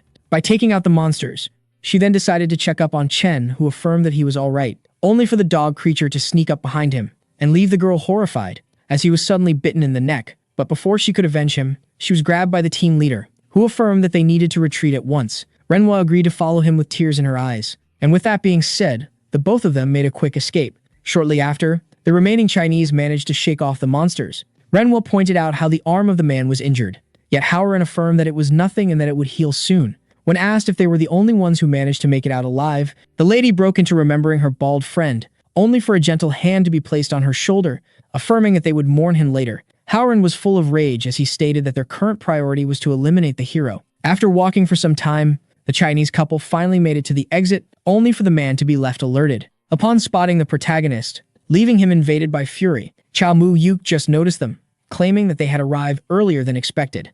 Manhwa was also invaded by rage upon seeing the hero. Howren affirmed that he would be merciless, but the protagonist wouldn't care, claiming that the reaction was exaggerated for the situation, leaving the lady enraged, as she lashed out at him for being the cause of Chen's death. This led the young man to sigh, before taking up a dark expression and calling out the irony of accusing them of murder while they themselves were going to sacrifice their allies to climb up the ranks. But the team leader affirmed that Chen was special as he was their friend, which is why he was more determined than ever to avenge him by slaying the protagonist. Yet the young man who mocked him for considering his friend better than the others claimed that he would be the one spilling blood today. Manhwa then claimed that she would punish the protagonist with the most painful of deaths. An So-young pointed out that despite pitting the lady at first, she now realizes that she isn't worthy of mercy. With that being said, the two of them took their fighting stances, as the grieving one charged at the warrior, with a swing that she almost failed to evade. Manhwa began to scream at the marauder, who asked her to keep her mouth shut while fighting. The protagonist was amazed by the sword skills of his partner, claiming that he would have crushed him back on Earth.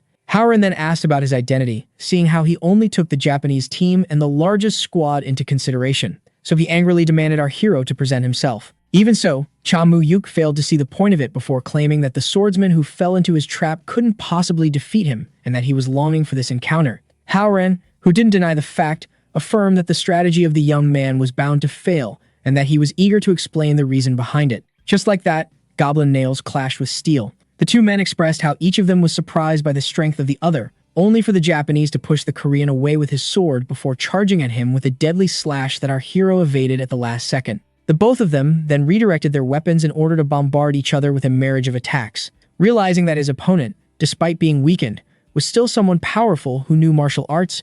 Howren pointed out how the protagonist lacked mastery of his weapon that he got from the movies and only relied on his brute stats. But the young man was already familiar with the X-Men pun as he tried to step on his adversary, who firmly planted his foot into the ground before swinging his blade. The Chinese sword went right between the Korean claws, yet just before they could reach the hands, the protagonist twisted his fist in order to trap the sword and give himself a striking opportunity. With that, he launched his cross towards his opponent's face, only for the swordsman to duck the lethal head, leaving the core consumer shocked. Howren then kicked the protagonist in the face before trying to cut him down, but just then, he blocked the blade with his left arm and injured his opponent with the right one. With that being said, Howren firmly grasped his sword and unleashed a tempest of slashes that the young man barely managed to avoid. Seeing the tired one showcase this skill made the one who assumed himself to be the strongest of round 13 wonder about the power of the Chinese in peak condition. His opponent then turned his gaze to the fight of the ladies. Howren realized that Manhwa wasn't in desperate need of his help, and so he knocked the protagonist away,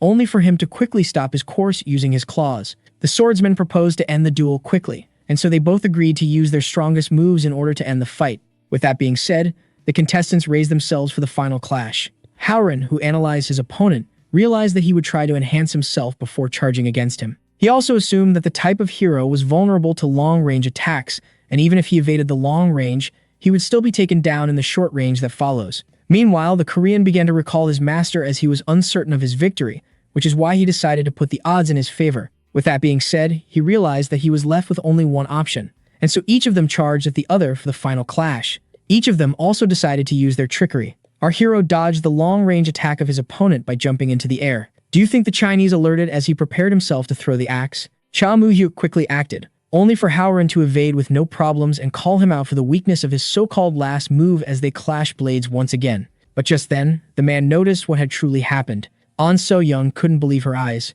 Renhwa was also stunned as the axe hit her in the head, making her fall dead on the ground to her partner's horror. And just as Howren was in shock and disbelief, he looked down and found himself stabbed as his blood stained the wall. He wished for the protagonist to end up in hell before letting go of his sword and finally passing away. Cha Mu-hyuk affirmed that he was already there as he was in the lowest point he could ever reach. While mark harvesting, the hero began to complain about muscle pain as the girl asked him if he was truly okay with her taking all of the marks.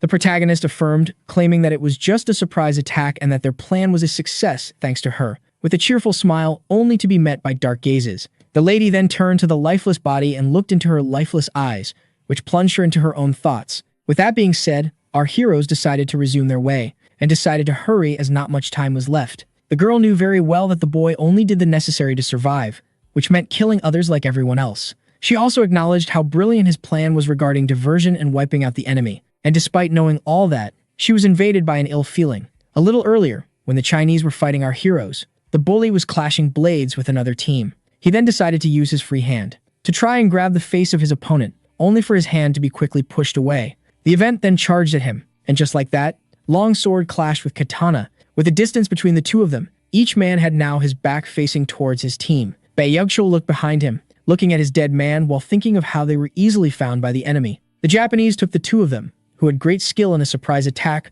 without giving them a chance to fight back. And as the bully began to think of how his team survived due to his efforts, one of his lackeys asked him if they would survive, only for the man in charge to lash out at him and call him useless. The bowl cut recognized the one with the katana as Shibata of Musashi and his allies as Aitu and Aoki, watching left hand terrified, only for his later to scream at him to keep himself together. Bae-yeogchul knew very well that he was in a tough situation, as according to the appearance of the Japanese team, they had easily dealt with every threat they had encountered. Shibata, who had no choice but to acknowledge the strength of the bully, claimed that he wanted to use the sense of smell of his ally in order to plan a surprise attack. And when asked about the next course of action, the swordsman explained how they should deal with the enemy quickly, but still be wary in order to evade the worst. Just then, someone screamed the Japanese name. Bae-yeogchul, who was open to the idea of fighting, claimed that he wanted to have a conversation first. So the man explained how he was already speaking and how he should go straight to the chase. So the bully pointed out his strength that would greatly damage the Japanese. But Shibata failed to understand what he meant, so the bully explained how he wanted to propose a team-up, which left the rest of his team shocked. This confused the Japanese. Bae-yeogchul proposed to resume their fight after taking care of the powerful Chinese team, as they were sure to be a problem. Shibata found logic in his opponent's words, and so, he refused his offer. The bully was left shocked. The Japanese explained how he had heard stories about his opponent, who was sure to betray him in the end, which is why he wanted to keep on fighting. And so, the Korean took his stance, as he accepted to resume the battle with a man who surprised him with his craziness. The Japanese asked him to shut up. Bae-yeogchul decided to give instructions to his team, explaining how he would be fighting Shibata and Aitu and leave the rest of the Japanese to them, before affirming that he would personally eliminate anyone who defies him. And just like that, the two teams charged at each other. A butterfly pin was handed. The girl asked the boy about the time he got it. The protagonist affirmed that such items would not suit him, which convinced his partner, who accepted the gift with a small blush on her face. So-young was surprised to see something pretty on the continent that she decided to accept, despite the weak stats. Meanwhile, our hero was searching in his backpack. Cha Mu-hyuk decided to check the many items that they had collected, despite the many more that they had wasted. He was now in possession of a skeleton and a leather belt that he should evaluate later on. But his most precious find was the inventory bag, as it was an expensive small container that can contain large objects, which made him realize that the Chinese team was wealthy, and by taking their kills for himself, he was now in possession of more than 3,000 kills and needed 2,500 more in order to appear on the scoreboard. Our hero then cracked a creepy smile upon thinking of how the tower tokens he earned amounted to 3 million points, only to be poked by his partner. The young man assumed that it had to do with his creepy smile, only for the girl to put on the hairpin, leaving him surprised. An So-young asked him if the butterfly suited her. Watching the amazed protagonist confirmed. After a small silence, the Sunder hit our hero for staring too much, and as he complained that she ruined the mood with her anger, the lady was left baffled by his idiocy. With that being said, she decided to go to sleep, claiming to have been exhausted by this day, as the protagonist told her to do so instead of pushing him aside. Shortly after, under the rock, the girl was left to think as she played with her new accessory. Upon remembering the smile of the protagonist, the tsundere couldn't help but find him rather irritating. Meanwhile, the bully was annoyed by the fact that his team had been wiped out. He, who underestimated the Japanese, realized that he had survived by pure chance and that he was now powerless to fight back. Bae Yugchul, who was exhausted, was now forced to find a way to evade the 24-hour penalty, so he decided to help himself with the medicine he had on him and keep a low profile while searching for the exit. The bully, we remembered our hero, decided to avoid monsters as much as possible. The man was greatly irritated by the fact that he was reduced to hiding, which is why he was more determined than ever to slay all other contestants and be the only survivor left. Meanwhile, on the third floor where the Japanese team was resting, the staff user claimed that she wanted revenge. The team leader affirmed that they needed to rest, but the one with long hair was still determined to get revenge. Shibata reminded our plan to occupy the stairs to the final floor on day 9 and slay anyone who dares to enter. Aoki explained that this would be an issue, as the Chinese team would certainly become a problem, as well as the bully, who they might not get the chance to eliminate. Aoki was pretty pissed off as the grand plan made them lose 3 of their allies in Bay to get out of dear friend's smell range, which is why he wanted to avenge his allies. The leader let out a small laugh before grabbing his subordinate by the collar and calling him out for his insolence. He explained that they might not find their targets if they start searching and that if Aoki wanted justice, he should go on his own, and since he was afraid to do so, he should stay silent. And so the staff user expressed her disappointment, claiming to be stronger than her team leader. Yet just as the situation was about to escalate further, the third one had no choice but to stop them, explaining that it was crucial for them to stick together. The smeller then turned to his friend and reassured him that he would notify him if the Korean man popped up, before affirming that they should all get along as they were the strongest team. With that being said, the staff caller freed herself and began to walk away, stating that they should find a good place to rest. Shibata called her out for her Yakuza-like attitude despite being a gym teacher on Earth, but the smaller affirmed that her sense of fraternity wants to be acknowledged, not judged. The team leader affirmed that he wanted the Korean dad as well. Time was passing as the set Korean did his best to keep a low profile and keep on the routine of finding the exit, waiting for the reset, and searching for the exit again. Despite the Japanese finding some leads on him, they were still unable to track him down, as there was no true way to locate any enemy, which is why everyone was on the brink of panicking. With that, day finally set. At the same time, our heroes found the stairs to be clear. An So-young angrily claimed that she would have loved going to another floor before the reset time if it wasn't for a lizard lover. Yet the protagonist didn't regret it, as all of his stats except magic had ranked up. This left him very satisfied and surprisingly sad that they only had 2 days left and this XP mine. When suddenly, just as day 9 arrived, the ground began to tremble. A hole suddenly appeared under our hero's feet, which led to a long fall. The protagonist began to curse the enforcer, who must have kept yet another rule as a secret from them. Meanwhile, in the dark abyss where Karo was residing and peacefully listening to music, he suddenly noticed something and that his prank would soon come to an end, as the forced hunt was almost over, so he decided to check the number of survivors. The enforcer realized that there were many fewer survivors than predicted, meaning that the teams must have fought each other quite a lot. He then decided to check the watches and discovered that the Japanese leader had 10 and the hero had 11, meaning that they took all the watches of their teams. The demon was also pleasantly surprised with the results of the protagonist, seeing how he had acquired more watches than his bully, and so I decided to increase the number of deaths, by making the contestants kill each other, to the point where there is nothing left, which made him let out a malefic laugh. Back to our fallen heroes. They were shocked to see that despite the pain, they didn't take much damage from what seemed to be a lethal fall. As the protagonist pointed out how they had returned to level 1, the girl was left angry as day 10 still hadn't arrived. And just as he began to think of how this was the doing of the tricky enforcer, they were suddenly approached by none other than the bully. The Koreans were surprised to meet each other. The confused Bae Yochul affirmed that he was happy to see his lucky one again, only for the supposed lucky to claim that the feeling wasn't mutual. Just then, the metallic staff touched the ground, as its angry wielder finally arrived. Aoki finally laid eyes on the murderer, and so she decided to immediately take revenge for her teammates, only for her 2 friends to quickly stop her. This scene made our hero realize that some bad blood must exist between the bully and the Japanese.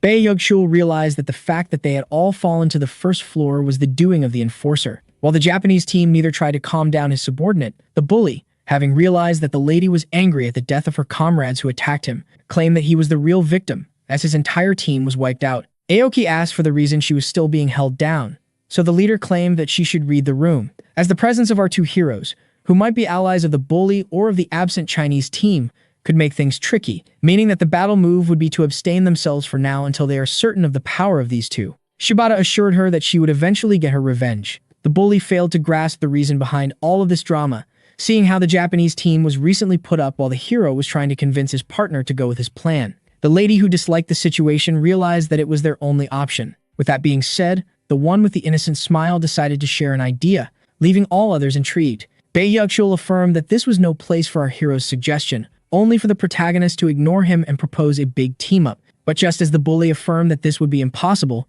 he was suddenly interrupted by the Japanese team leader, who asked the protagonist to elaborate, as there was clearly bad blood between them and Bae Yugchul, which made them enemies. Aoki tried to interfere, claiming that she would never team up with the one who murdered her comrades, earning her the death stare of Shibata, who demanded her to stay silent. With that, the lady got her mouth shut. When asked if he could resume, Shibata affirmed.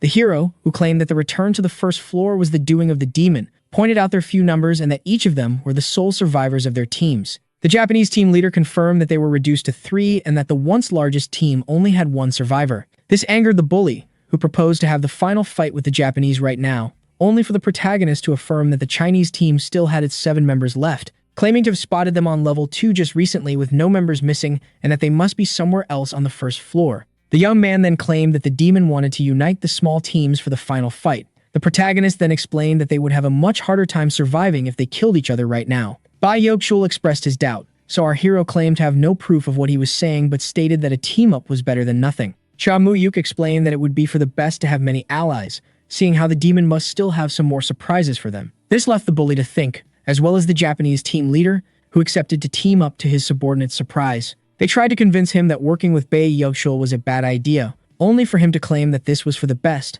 as they needed number advantage. Shibata also added that the words of the enforcer were empty and that they would have a hard time dealing with the Chinese team with unknown whereabouts. He then turned to the bully, explaining that he wouldn't pressure him for the team-up but claimed that it would be for his own best. Bae Yugchul affirmed that he heard him loud and clear. Before accepting the offer, he also explained that the team-up would be temporary as he didn't trust any of them and that he would break the team if he found it not necessary. The Japanese team leader agreed to these conditions.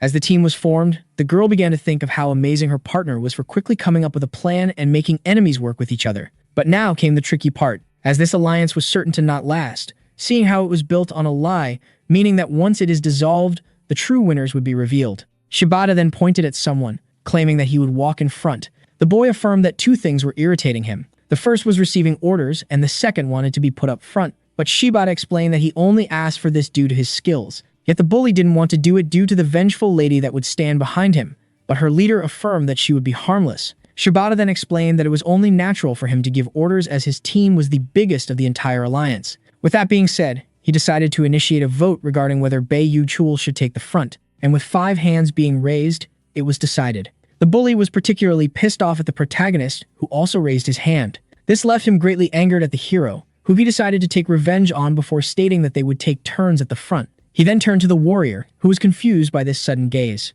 An So-young despised Bae Yugchul to the point where she began to pray for him to get slain on the way. The Japanese team leader then asked our heroes to walk behind them, which they agreed to do. Cha Mu-yuk, first a little bit insulted as Shibata had enough confidence to ask them to watch their backs while his teammates realized how worry-free he seemed. Back then, when he proposed the team, she was left shocked, so he explained how it was better than a hazardous brawl. Our hero explained that they should use the Chinese team as a protection for the team-up, yet the lady still had her doubts. She was then left baffled upon seeing him crack an innocent smile as he claimed to have a strategy to betray them all in the end. Even now, the girls still had some doubts regarding the plan. Aoki asked her leader if he had a plan, only for him to be intrigued. The former gym teacher affirmed that she didn't trust the 2 in the back and the 1 at the front, so the man asked her to keep her voice down in order to avoid confrontations. He then cracked a malevolent smile as he explained that everything would work out just fine. Meanwhile, the bully was annoyed by the fact that the team-up was his only option. He was also intrigued by the redhead, who seemed to have some shady knowledge.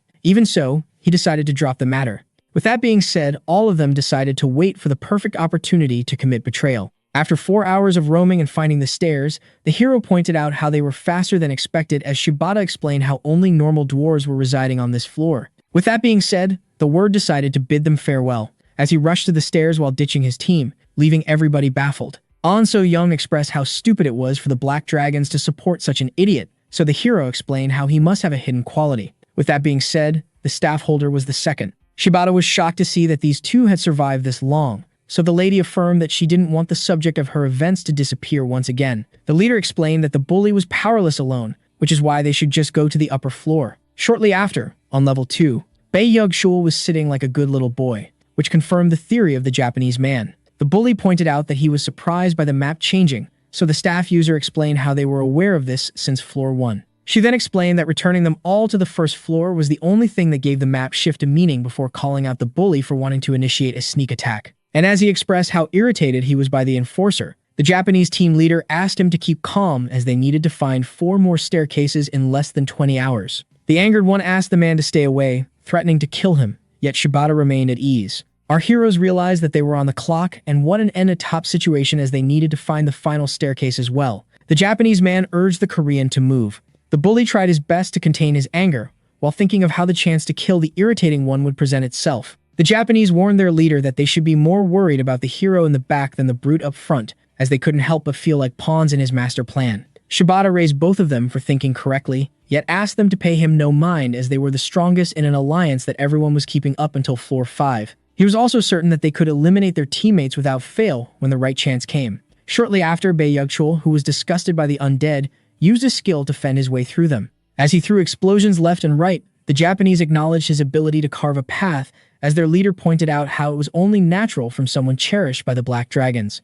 While our heroes found his style foolish, they wished for his death. A couple of explosions later, the next exit had been located. Shibata praised the bully as he had allowed them to reach the staircase in 3 hours, leaving him angered while claiming that he had carried the entire team. But the hero affirmed that it wasn't the case, as they killed and extracted some tokens from the zombies themselves, which only angered him more as they were pressed for time. Cha Mu-yuk then explained to the annoyed one how the loot had been distributed fairly. Our protagonist realized that since the map got less complex, he would be able to find his favorite monster on the 3rd floor. With that being said, he proposed to take the front with his partner in place of the bully. But Bae-yug-shul affirmed that this would be impossible, as they couldn't possibly hold their own in front of the lizard soldiers, so the hunter asked him to have a little faith. Our hero claimed that he wanted to earn some tokens. Even so, the rest of the team had their doubts regarding their ability to hold their own, leaving our heroes no choice but to charge in order to prove them wrong, which the others found to be a lethal foolery. On So-young asked him if they truly had to demonstrate their power, to which the hero confirmed, stating that they should hold back a little. And with that being said, the two partners began to tear their way through the ramen soldiers, leaving the bully shocked and confirming the doubts of the Japanese. And with one final swing, the axe of the protagonist drew its last blood, representing this fight as they approved of their strength. And while Shibata agreed to give them the lead, Bae-yug-shul was left stunned by the young man's sudden surge of power. As the core was consumed, the others were left intrigued, so the hero explained how he was just having a snack break. This left the swordsman disgusted as the protagonist was feeding on the hearts of the monsters. On So-young claimed that he should keep his diet a secret despite gaining power, only for our hero to affirm that it was part of his plan. He explained how it would be better to be perceived as unpredictable and that leaving the others confused would allow them to lay better plans. The protagonist cheerfully tossed the man some lizard meat. The smaller claimed that it was possible for the hero to have an eating skill, only for the chief to claim that it would be impossible to acquire for a newbie, so they should let him be. With that being said, the staff user called him out for putting the bully in their backs, so he explained how he was harmless at the moment. The protagonist then decided to resume the way while the Japanese man was left intrigued by his actions. Meanwhile, the bully watched it all, more determined than ever to keep himself alive.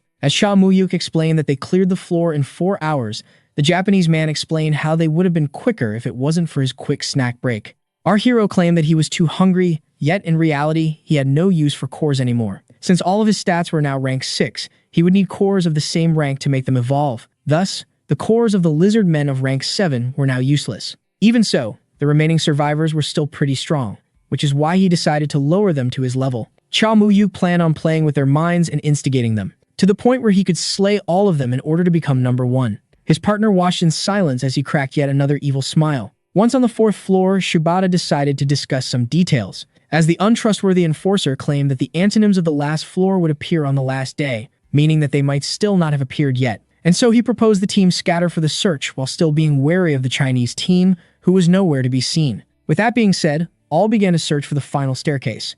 Our heroes went to search together, as well as the Japanese, while the bully roamed alone. After 7 hours of searching, the staircase was still nowhere to be seen. This made them wonder if they should keep searching. Shibata turned to Itu, asking him if there was still any unexplored area, but the man affirmed that they had roamed the entire floor, and when asked if he had some kind of mapping skill, the smeller explained how he had a good nose. The alerted hero asked him if he could also smell individuals, which he confirmed, leaving the protagonist at ease, and the bully with an idea of what was truly happening. Shibata proposed to take a break, claiming that farming gnolls would be a pain, before proposing that each group of 2 would take turns watching, with the first being him and the hero. Soyeon tried to argue that taking a break now might waste their precious time, yet the man affirmed that his ally's nose was immaculate, meaning that the best thing to do was wait. And while she still had her doubts, the bully affirmed that he was tired, before screaming at her to sit down just like she was instructed. Aoki immediately called him out for his rude manners, urging him to watch his mouth, and so Bae Yuchul accepted to keep silent. This irritated the staff user, who was taught by his mother that he would pair up with the bully, while she and the one who presented herself as An So-young would keep watch together. But when Aoki asked for the reason behind this judgment, her friend asked her to keep quiet. Bae Yuchul explained that he was doing so in order to make each Japanese watch an enemy. He then began to think about the name of the warrior, before finally recalling where he heard it from. The bully recognized her as a member of Six Pool and someone who was close to Kim Jong-won. The small one recognized the last name as the branch manager of the family in question. Bae Yuchul explained how this was a famous Korean who almost got castrated after trying to mess with An So-young. And as he kept on blabbering about her story, a blade was suddenly swung, only for the blade to clash with steel instead of penetrating flesh. The bully realized that he had almost gone down as he claimed that he was only telling a story. An So-young asked him to shut up with darkness in her eyes and threatening to open the man's throat, only for him to claim that this would be a change of pace from the sausage fest that was this tower. Aoki tried to intervene, only to be stopped. The lady heard that the Koreans were also enemies of the body, claiming that she would assist in his murder, only for the smaller one to claim that this might be a trap. It too began to recall his recent conversation with the leader about the possibility of Howren having survived. This matter explained that it wasn't likely, seeing how they hadn't seen him yet, making Shibata point out how the heroes must have eliminated him. This was surprising as it meant that they killed the Chinese team, so the leader explained that it was the reason behind their laid-back lie and how they might be allies of the bully. And so the swordsman decided to converse with the protagonist in order to see whether the Koreans were united or not before taking any action. He also instructed this matter to keep their teammate in check. Itu, who assumed that they might be overreacting, decided to take the risk and see the result of the fight between the 2 Koreans. Seeing this, our hero tried to intervene, only for a blade to be swung near his neck in order to stop him. Shibata was standing in the protagonist's way. The hero angrily asked him to stand aside as the man tried to calm him down. Cha Mu-yuk urged him once again to stay out of his way, yet the Japanese didn't move. The protagonist realized that the man had some idea about the outcome, which he didn't deny. Cha Mu-yuk explained that he would immediately intervene in case the girl was in danger and even slay the swordsman if he tried to stop him, which the men accepted. Meanwhile, as the 2 of them flashed blades, the bully pointed out to the girl the stares of the others, yet she explained how they all wanted him dead, and so he screamed at her in a whisper, asking her to think about who would be the next target once he's dead. After a small whisper in her ear, the lady was that frustrated, before knocking her opponent away from her. Bae Yuchul, who couldn't help but admire the great power of his opponent, decided to end the fight and rest as much as possible. With that being said, he decided to shut his eye a little as the girl he called his whispers regarding a deadly ambush. She had no choice but to feel annoyed as she heard him state that it would be 3 versus a team of 3, which is why they should join forces. Bae Yuchul also stated that he would be launching the first strike before asking the girl to convince her partner. The bully then explained that once the Japanese, who would surely try to stab them in the back, were gone, the 2 of them would have the number advantage against him. He also claimed that this team-up was bound to be broken after a few hours. An So-young began to wish for their strategy to work well. At the same time, the leader of the Japanese affirmed to the boy once again that there was nothing to fear. He then pointed out the reaction of the young man, who must be really attached to his partner. Our hero tried to deny the allegations, claiming that they needed to stick together in the face of the Chinese, only for Shibata to crack an evil smile and affirm that the boy was lying regarding Howren and his team still being alive. A chill ran down the young one's spine upon seeing that he had been discovered. The hero tried to insist, claiming that the Chinese were still a threat, only for the man to ask him to stop with the lies. And so the man began to state every detail of the young man's plan that was ruined upon realizing that the Japanese were, in fact, smart and tricky. He also pointed out the hateful look that the hero gave the bully, meaning that they were definitely enemies. The protagonist tried to deny everything, claiming that they weren't inside some comic, only for Shibata to reveal that he knew this much due to him being a true Yakuza and a killer who wants to team up with other murderers, leaving the young man baffled. With that being said, the Yakuza proposed that the axe user and his partner team up with them against their common enemy and that they would help them when sneak attacking. Cha Mu-hyuk, who realized that they were being used to lure the bully, asked what would happen if they didn't accept. Shibata affirmed that they were in no position to refuse, affirming that if they did so, his teammates would take care of the young boy's partner while he, who proclaimed to be powerful, dealt with him. With that being said, the young man was presented with a choice between the Yakuza's protection or siding with the bully. Meanwhile, Baiyuchul, who was unable to sleep, realized that he was in a tough situation. He noticed that the Chinese team might have been wiped out and suspected the Japanese. The man, who was comforted by his hidden wild card, realized that the Japanese leader would stab him in the back at the nearest opportunity. Shortly after, the shift of the protagonist and the Yakuza came to an end. Shibata explained how he needed to speak with his subordinate, before stating that the hero and his partner might also want to talk a little. Later on, the two of them explained to each other how they were invited by both sides. Cha Muyuk explained how the Japanese who demanded an alliance were aware that the Chinese had been wiped out due to some sort of skill. Even so, the lady wasn't surprised, and the idea she had was also the same that the third partner came up with. The hero explained that he had predicted that the two enemy sides would try to fight each other. He then stated that for the plan to work, one needed a one-hit skill like the thrust of the warrior. With that being said, the protagonist affirmed that he had all faith in her and her abilities. The angered tsundere began to panic as she urged the boy to let her go. Our hero was worried about her due to her red face, so she asked him to pay it no mind. With that being said, she apologized for bursting out as such at the bully, claiming that it won't happen again. Yet to her shock, the hero didn't scold her and affirmed that he had the same reaction as well. With that being said, their small meeting came to an end.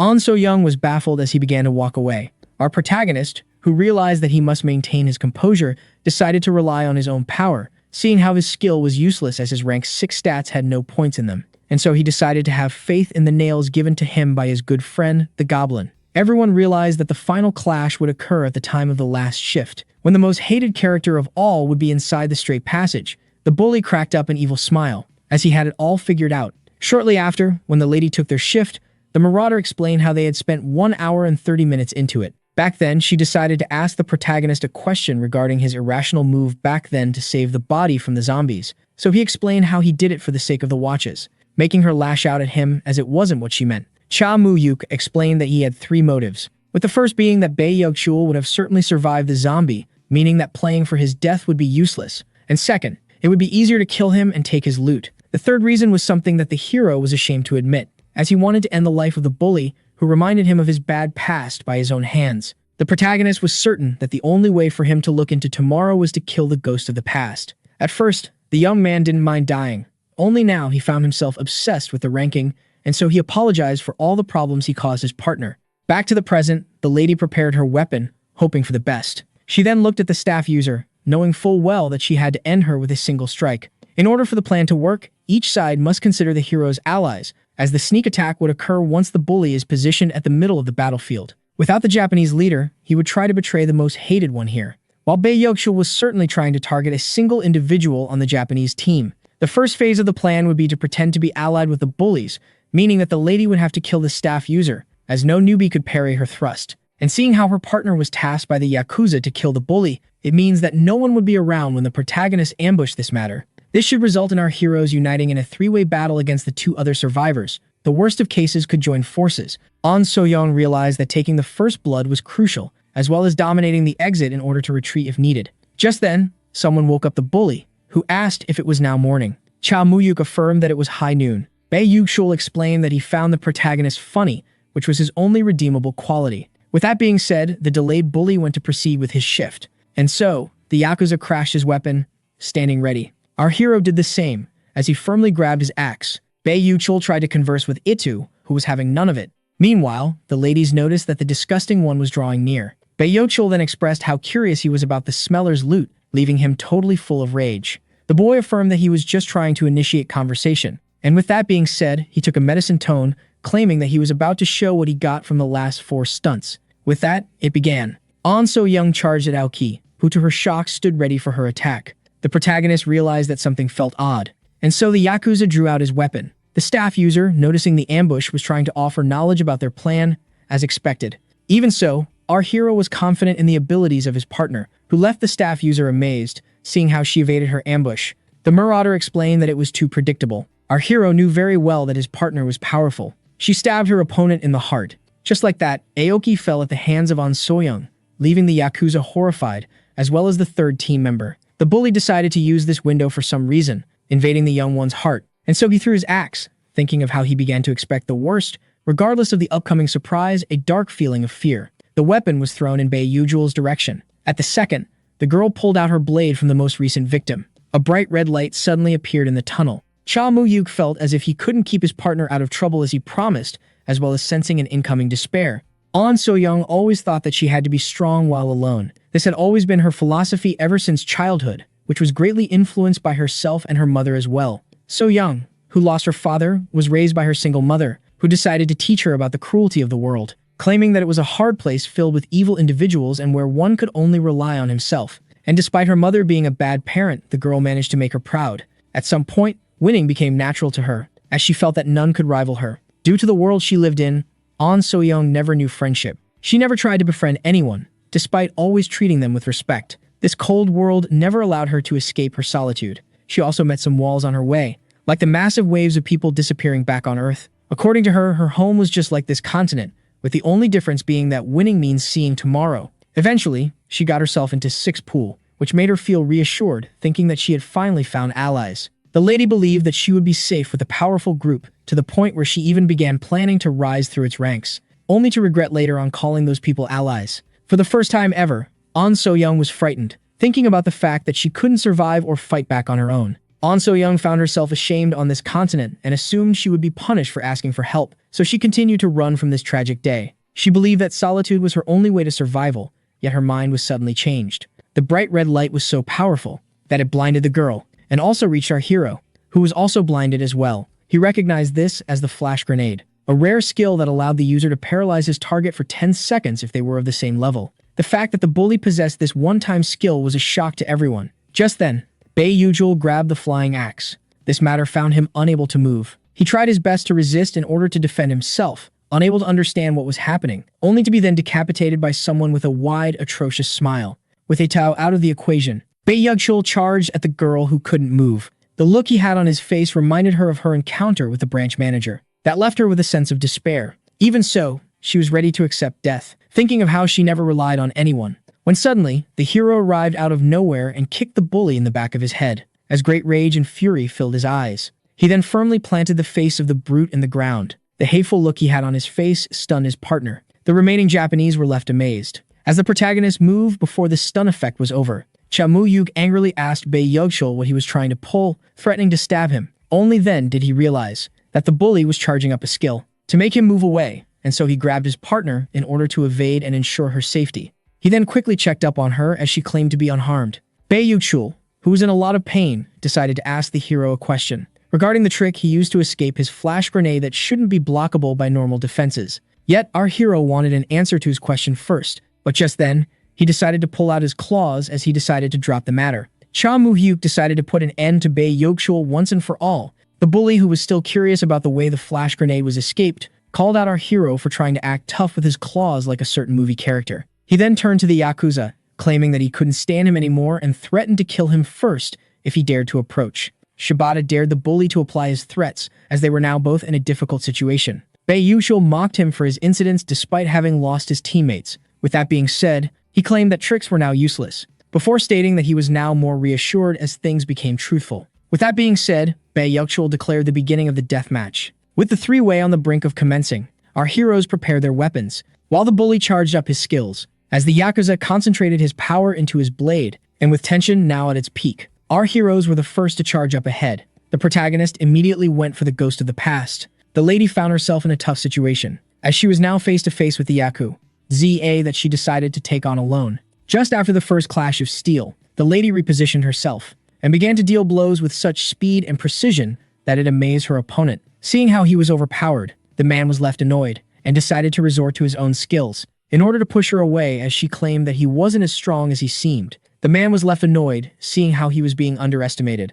With that being said, the both of them regained their guards. Meanwhile, as the bully crashed with the bullied, Bei Yujul, who was amazed by the strength of his opponent, asked him how he had evaded the flash grenade, which the young one refused to reveal. This made him realize that his opponent was angry at the fact that his partner was attacked, meaning that they had a special relationship. The bully then pointed out how the young one had gotten stronger, as well as leveling up his game when it came to girls. With that being said, he charged his skill, and tried to attack our hero, who evaded. With that being said, game time to counterattack. As the boy found himself being bombarded with blows, he realized that his opponent was strong and should be taken seriously. And so, After thinking for a while, he got an idea as he filled up his sword with magic, leaving the hero alerted as he went for a slash down, that the protagonist was blocking with great difficulty.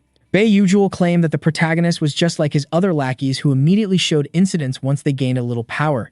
E then kicked the hero in the gut, pushing him away. The two of them clashed once again as the brute explained that he was about to give the hero a lecture about respect, and so he unleashed blow after blow, urging the protagonist to respond. Regarding the method he used to evade his skill. With that being said, our hero decided to reveal everything, as he broke free from the clashes, stunning his opponent. Cha Mu-yuk explained that it was due to his superior rank that he was able to evade the flash grenade, making the bully realize that his opponent was now a rank 6, a fact that he simply couldn't accept. He was also overwhelmed with a mysterious emotion that made him feel that every blow of the claw could result in his death. Just then, our hero landed the strike, making his opponent bleed and leaving him amazed as he managed to injure him despite his strengthening skill. Yu Chul was left baffled, yet decided to concentrate on the battle as the next hit could be lethal, and so he decided to use his exclusive skill that allowed him to seal the points of his enemy's stats for a small period. With that being said, the bully affirmed that it doesn't matter how powerful the protagonist was as he would now be taking control of his power. Yeah, just as the skill reached its target, it suddenly disappeared. The caster couldn't believe his eyes. Cha Mu-yuk explained how he had predicted this outcome, before stabbing his opponent in the chest, and upon seeing how confused he was, he explained how all of his stats had no points left for him to steal, seeing how they had all ranked up. Back to the confrontation between Shibata and An So-young. The Yakuza imbued power into his blade, before unleashing a powerful strike that his target evaded at the last second. Seeing how fast his opponent was made, the man assumed that she had invested a lot in her speed stat. The lady then played her opponent for his power that could finish her in one blow, claiming that it was too much for a newbie. So he explained how he was being sponsored. The man that he called his time on Earth, claiming that he was making everything with his blade mastery. The lady realized now she knew this was an attack skill, and so her opponent cracked a smile, before creating a copy of himself, leaving her baffled. The Yakuza was certain that she wouldn't be able to dodge this attack. As both copies charged at her at once, the girl realized that she was in a difficult situation as she evaded the first blade, only to be hit by the second. The man began to smile upon injuring her shoulder. Shibata stated that it was his skill, the art of an assassin, that was rather effective against speedy opponents. He then explained that speed was important but not invincible. The Yakuza then explained that he would kill her, followed by her partner, in order to become the number one. An So-young looked back and saw her partner fighting with all of his might, so she clenched her teeth and asked her opponent to grow up, claiming that he wasn't the victor just because he managed to land a single strike on her and that she had a promise to respect. This sudden determination confused the man, who had no choice but to praise her for her toughness. An So-young proposed to finish it all in the next attack as they were on the clock, which the man agreed with, claiming that he would show her the ultimate sword skill. With that being said, both swordsmen prepared themselves for the final crash, and when the time came, the criminal charged at the lady using the same skill as before. Yet just as he assumed that he had already won, the girl cracked a smile and moved at a stunning speed, leaving behind her an afterimage. Both copies were left intrigued, assuming that she had used a heading skill to disappear. The man was surprised by the girl's joker, who was left in a tough spot as his skill had reached its end, only for his opponent to appear right above him, claiming that she wasn't hiding in the first place. An began to think of how in this world points are the key to progress. Proficiency was crucial, and so, as she jumped from the ceiling, she stated to herself how the urgent thing to do was to make penetration evolve for the sake of using it twice in a row. Just then, the man noticed her proposing herself from above, so he tried to take a defensive stance, but it was too late. Both were now covered in blood as the man commented on how her move was defective. Yet in the end, he was the lifeless corpse, and she was the victor. Just then, the girl remembered her partner and urged herself to go assist him, only to be left shocked, as his fight had ended with his victory.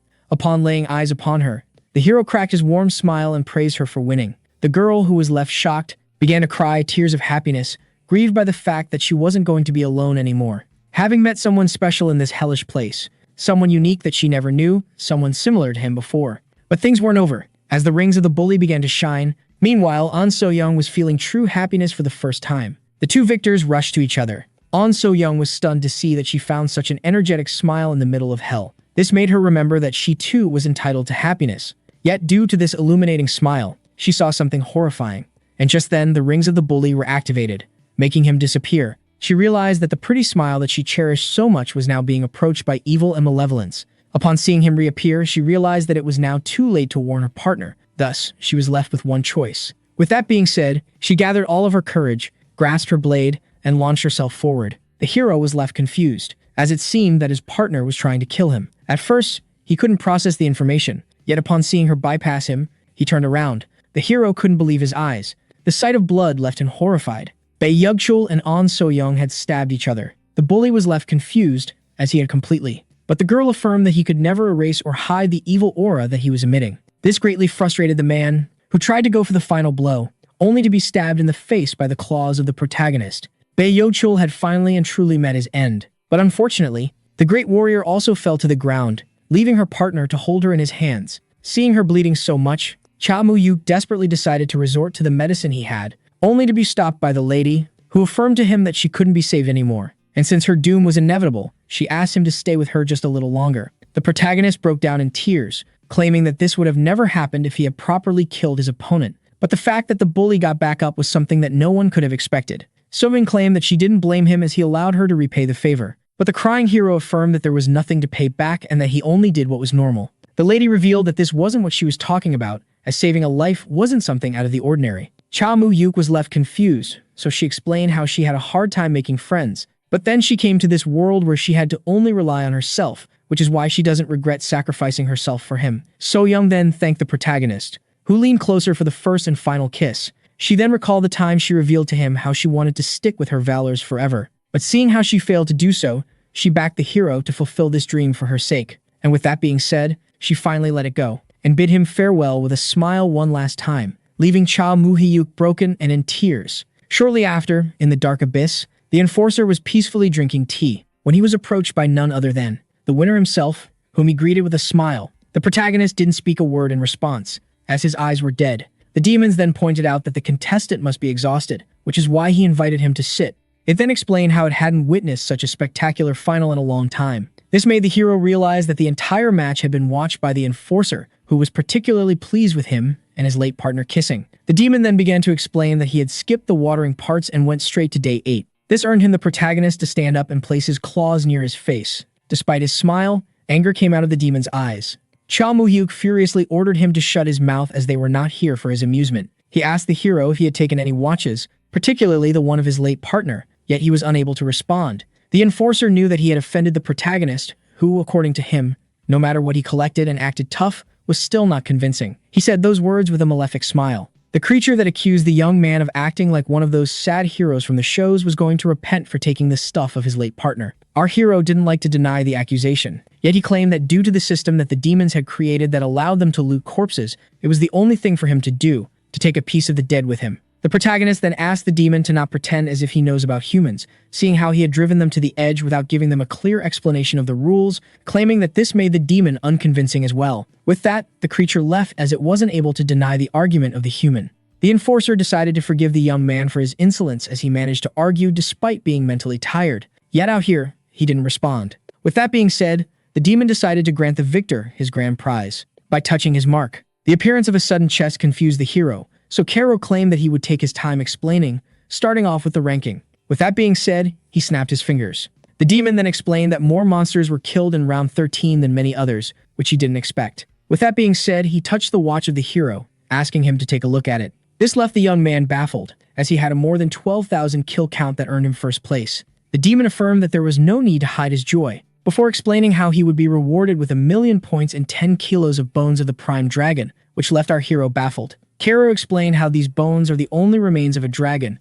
yet they were still bones at the end of the day before presenting the hero with his second prize, the chest. The entity then explained that it had already taken care of all the formalities regarding the random box that the hero just needed to open. This confused the young man, so the demon explained how this was a reward only given to the first rank. Kero explained how he only needed to place his hand on it and stay open, and that even he doesn't know what the chest contains. Our hero feared this to be a trap, yet the demon affirmed that the pranks are over and that the random box was given to him by his superiors. With that being said, the protagonist uttered the word open, activating the magic seal on the box, and finally opening it, only to reveal a questionable item. This left the protagonist confused, but upon taking a good look, the enforcer was left horrified upon realizing that this was the extremely rare item known as Evil Feeling. Our hero asked for an explanation, but the demon was too preoccupied trying to understand his superiors who had given such an item to simple humans while he asked for instructions. Kuro instructed the young man to raise his hands and demand the world to be awakened while still being confused. The hero failed to grasp the utility of these instructions, urgent to just do what he says. According to the enforcer, This is an item with a will of its own that demons absorb in order to change their souls. But in the hands of humans, it will just awaken the demon's will. The confused protagonist asked what would happen upon awakening, so the demon explained how he would find out upon applying his instructions. After giving it some thought, the hero tried to wake the will, but was surprised to see that nothing was happening. The demon asked him to keep going, and so he kept on trying to wake the evil feeling up. The marble then began to react. After some time, the protagonist began to feel something fuzzy in his hands. A cute little creature had appeared. Our hero was left confused while the demon, who approached him, was surprised by the shape of his feelings.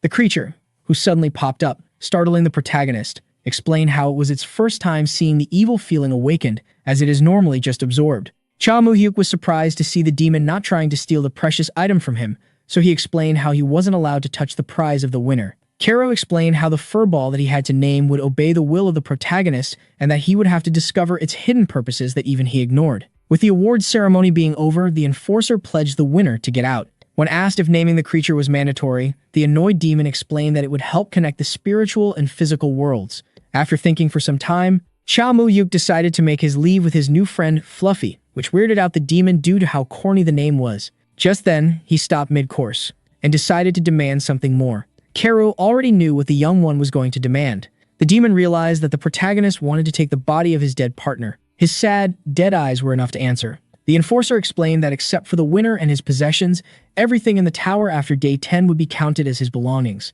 and that in order to get what belongs to him, the hero must trade for it, before affirming that the prices he won weren't sufficient and that he could only offer what he possessed. With that being said, the evil creature asked the young man what he was willing to trade for the body of his beloved. Shortly after, our hero descended the staircase. With a lifeless hand dangling, Cha Moo-hyuk was now carrying the body of An So-young. His eyes were filled with hatred as he thought of what just happened. Back then, the enforcer began to chuckle. Before bursting out in laughter at him, Cha Moo-hyuk affirmed that he shall eradicate the demon race, and when he does so, he shall spare Kero one time only, affirming that the second time it should be impossible for him to escape his death. This shocked the demon, who rephrased the overall idea of the hero granting him mercy once after becoming all-powerful in exchange for the body. Upon seeing the hero confirming, Kero was left shocked, and with that being said, he cracked up a smile and reviewed his through demonic form as he pointed out how entertaining the young man was. Kero claimed that despite having met many crazy individuals, the madness of the hero was something he had never witnessed before. He was also very pleased to see that the mad young man was believing his own words.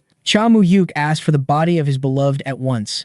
The demon affirmed that the truth wasn't enough and that he never trusted humans. Yet the gaze in the hero's eyes made him realize that he was destined for greatness. And so he demanded the protagonist to go back for him or risk being hunted down. The demon then took one final sip, before throwing his blood-filled cup away and laughing like the maniac he was. After continuing his descent, the grieving young man found himself in front of the general administrator, who praised him for beating all the talented people in the forced hunt and coming back alive. The creature was also very pleased upon hearing the hero state that it was the first time he was happy to see it, and then claimed that all the struggles he had faced inside were essential for his character development. Yet the hero didn't want to hear any of it. The demon pointed out how the protagonist hadn't lost his sharp tongue, only to look down on the little creature, and claimed that it was his first time seeing the awakened Will, who was somehow adorable. Its owner explained how he needed to go home before anything else. This confused the blonde one, so the protagonist explained how he wanted to give the lady some rest. The demon was annoyed by this humanity. It then asked him to keep a low profile, as seeing the only survivor of the hunt arrive will surely cause a fuss. Cha Moo-hyuk decided to keep that in mind, before fast dashing outside. The demon, who was surprised by this speed, assumed that the hero had acquired a skill ring that makes him emotionless, but quickly shook off the idea. Shortly after, our hero returned, leaving the demon, who asked him what he needed, surprised as it took him only 30 minutes. The young man wanted to firstly assert the value of all the items he had gathered inside the dungeon as well as the tokens, but as he claimed that it would take him some time to take everything out, the general administrator explained how he would be doing everything by himself. Upon taking a look at the demon, he was left shocked, as aside from his reward, he had earned a total of 14,700,000 points. As the hero was left baffled, the demon expressed how amazed he was, as it was the first time Iruki had acquired such wealth. The young man realized that it wasn't time to celebrate, as he asked about the 10 skill rings. The demon decided to take a look at them. Upon taking a look at the window panel, the young man was left surprised. He was now in possession of 10 different basic skills that include fire, immunity, and emotional manipulation. But the true prize was the one-time use skills such as weapon chatter and teleportation that even rookies could use.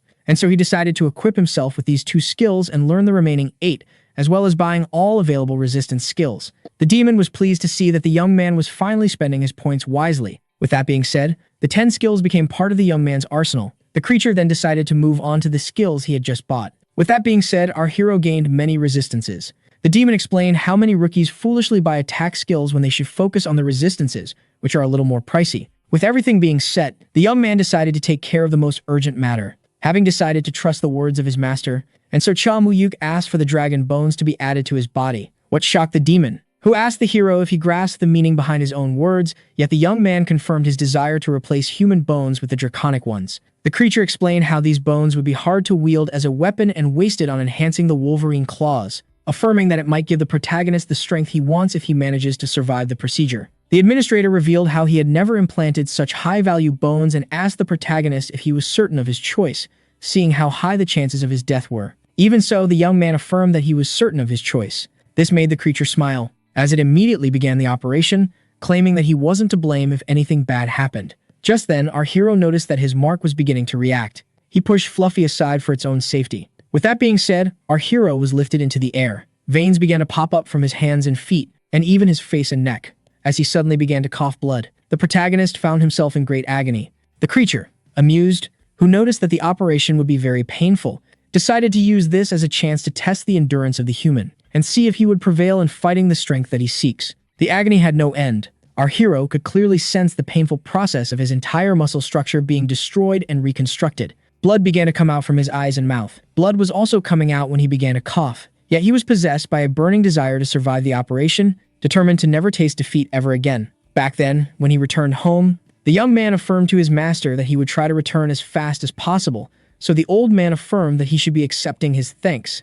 not presenting apologies. The master pointed out how the girl who met a tragic fate must have become special to the protagonist. Our hero revealed that she was the reason behind his success and that he wanted to bury her body after dealing with his rewards. The master explained how his student was cursed and blessed by his kindness before asking him about the results. At first, the young man had a hard time explaining, but after doing so, his master was left baffled, having not expected this level of success. Yet the modest one affirmed that he had help. The handicap then pointed out how the bones of the dragon were still too strong for the young man to maneuver and would be difficult to sell in this small village. Selling it to the administrator would give him a hard time fetching a good price. This item was so precious that even in the big city it would be difficult to find a proper buyer. Upon seeing his master suddenly pause, the young man was left intrigued. The man asked his disciple if he really wanted to become powerful quickly. Our hero affirmed, claiming that it was his weakness that resulted in the death of his partner. After seeing the gaze in his eyes, the man told him that he was now in possession of her way to do so, despite it being very risky,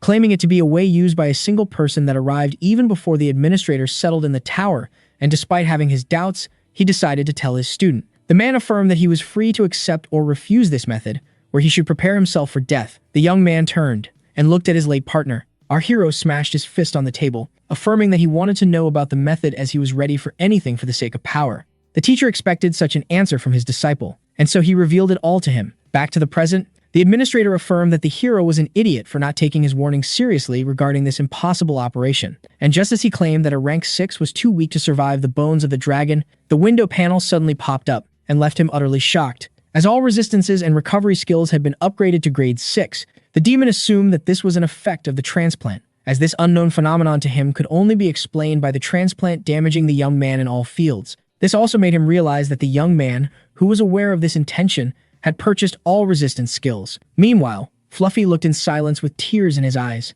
An entire day had passed, and the results were much more than what the demon had predicted, as after 24 hours, all the resistance skills had ascended to grade 1, but it wasn't as confusing as skill synthesis being triggered. This allowed our hero to succeed in the challenging task of increasing the precision of skill combination that fuses many skills into a new one. The success state increases with the grade, and in case of failure, the involved skills would have their grades down. This was a skill that all needed to give great thought before deploying, yet this young man here was using it while unconscious, which didn't seem to be planned. All of these mysterious occurrences made the administrator believe that the one before him forgot to mention some details when giving him the tower. Just then, the demon looked at Fluffy, confused, and was left baffled, as it was using some sort of dark enchantment. The demon couldn't believe what he was seeing. What the creature was doing was undefinable, yet it was clearly related to the old events of the operation. And just as the demon was left baffled by the envied effects of the connection between evil feeling and its owner, the window panel suddenly popped up, and left him even more baffled, as the combination of skills had reached grade 3,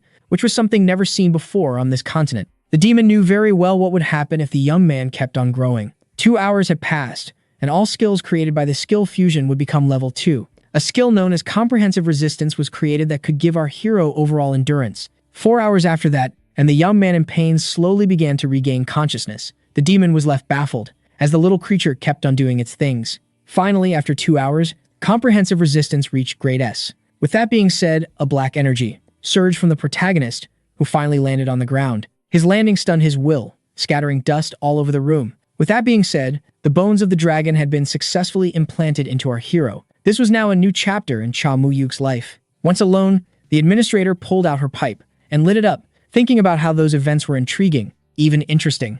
Back at the hut, after a long way through the high herbs, our hero finally managed to arrive home. He was pleased by the stealth-related skills that he had purchased, as they allowed him to escape attention. The master, who was sleeping while sitting, suddenly opened his eyes, as his disciple had returned. The master was happy to see that the painful operation bore its fruits and gave his student a better chance at life. The hero affirmed that it was only natural, seeing how he had him as a teacher. Just then, the man asked about Fluffy, so the hero explained how he didn't introduce him to his new friend after returning from the forced hunt, as it would take a long time. Upon hearing everything, the teacher was left baffled, unable to believe that his student was now in possession of the evil feeling. The young man was surprised to see that his teacher already knew about this item. He then explained how it was his prize as the first place of the hunt, and seeing how humans couldn't consume it, the marble was awakened and took this shape. The teacher had never expected to see an evil feeling come to life and bend to his student's will. Before explaining how him mentioning it so normally was out of the ordinary, the master, who wanted to hear everything about his student's journey,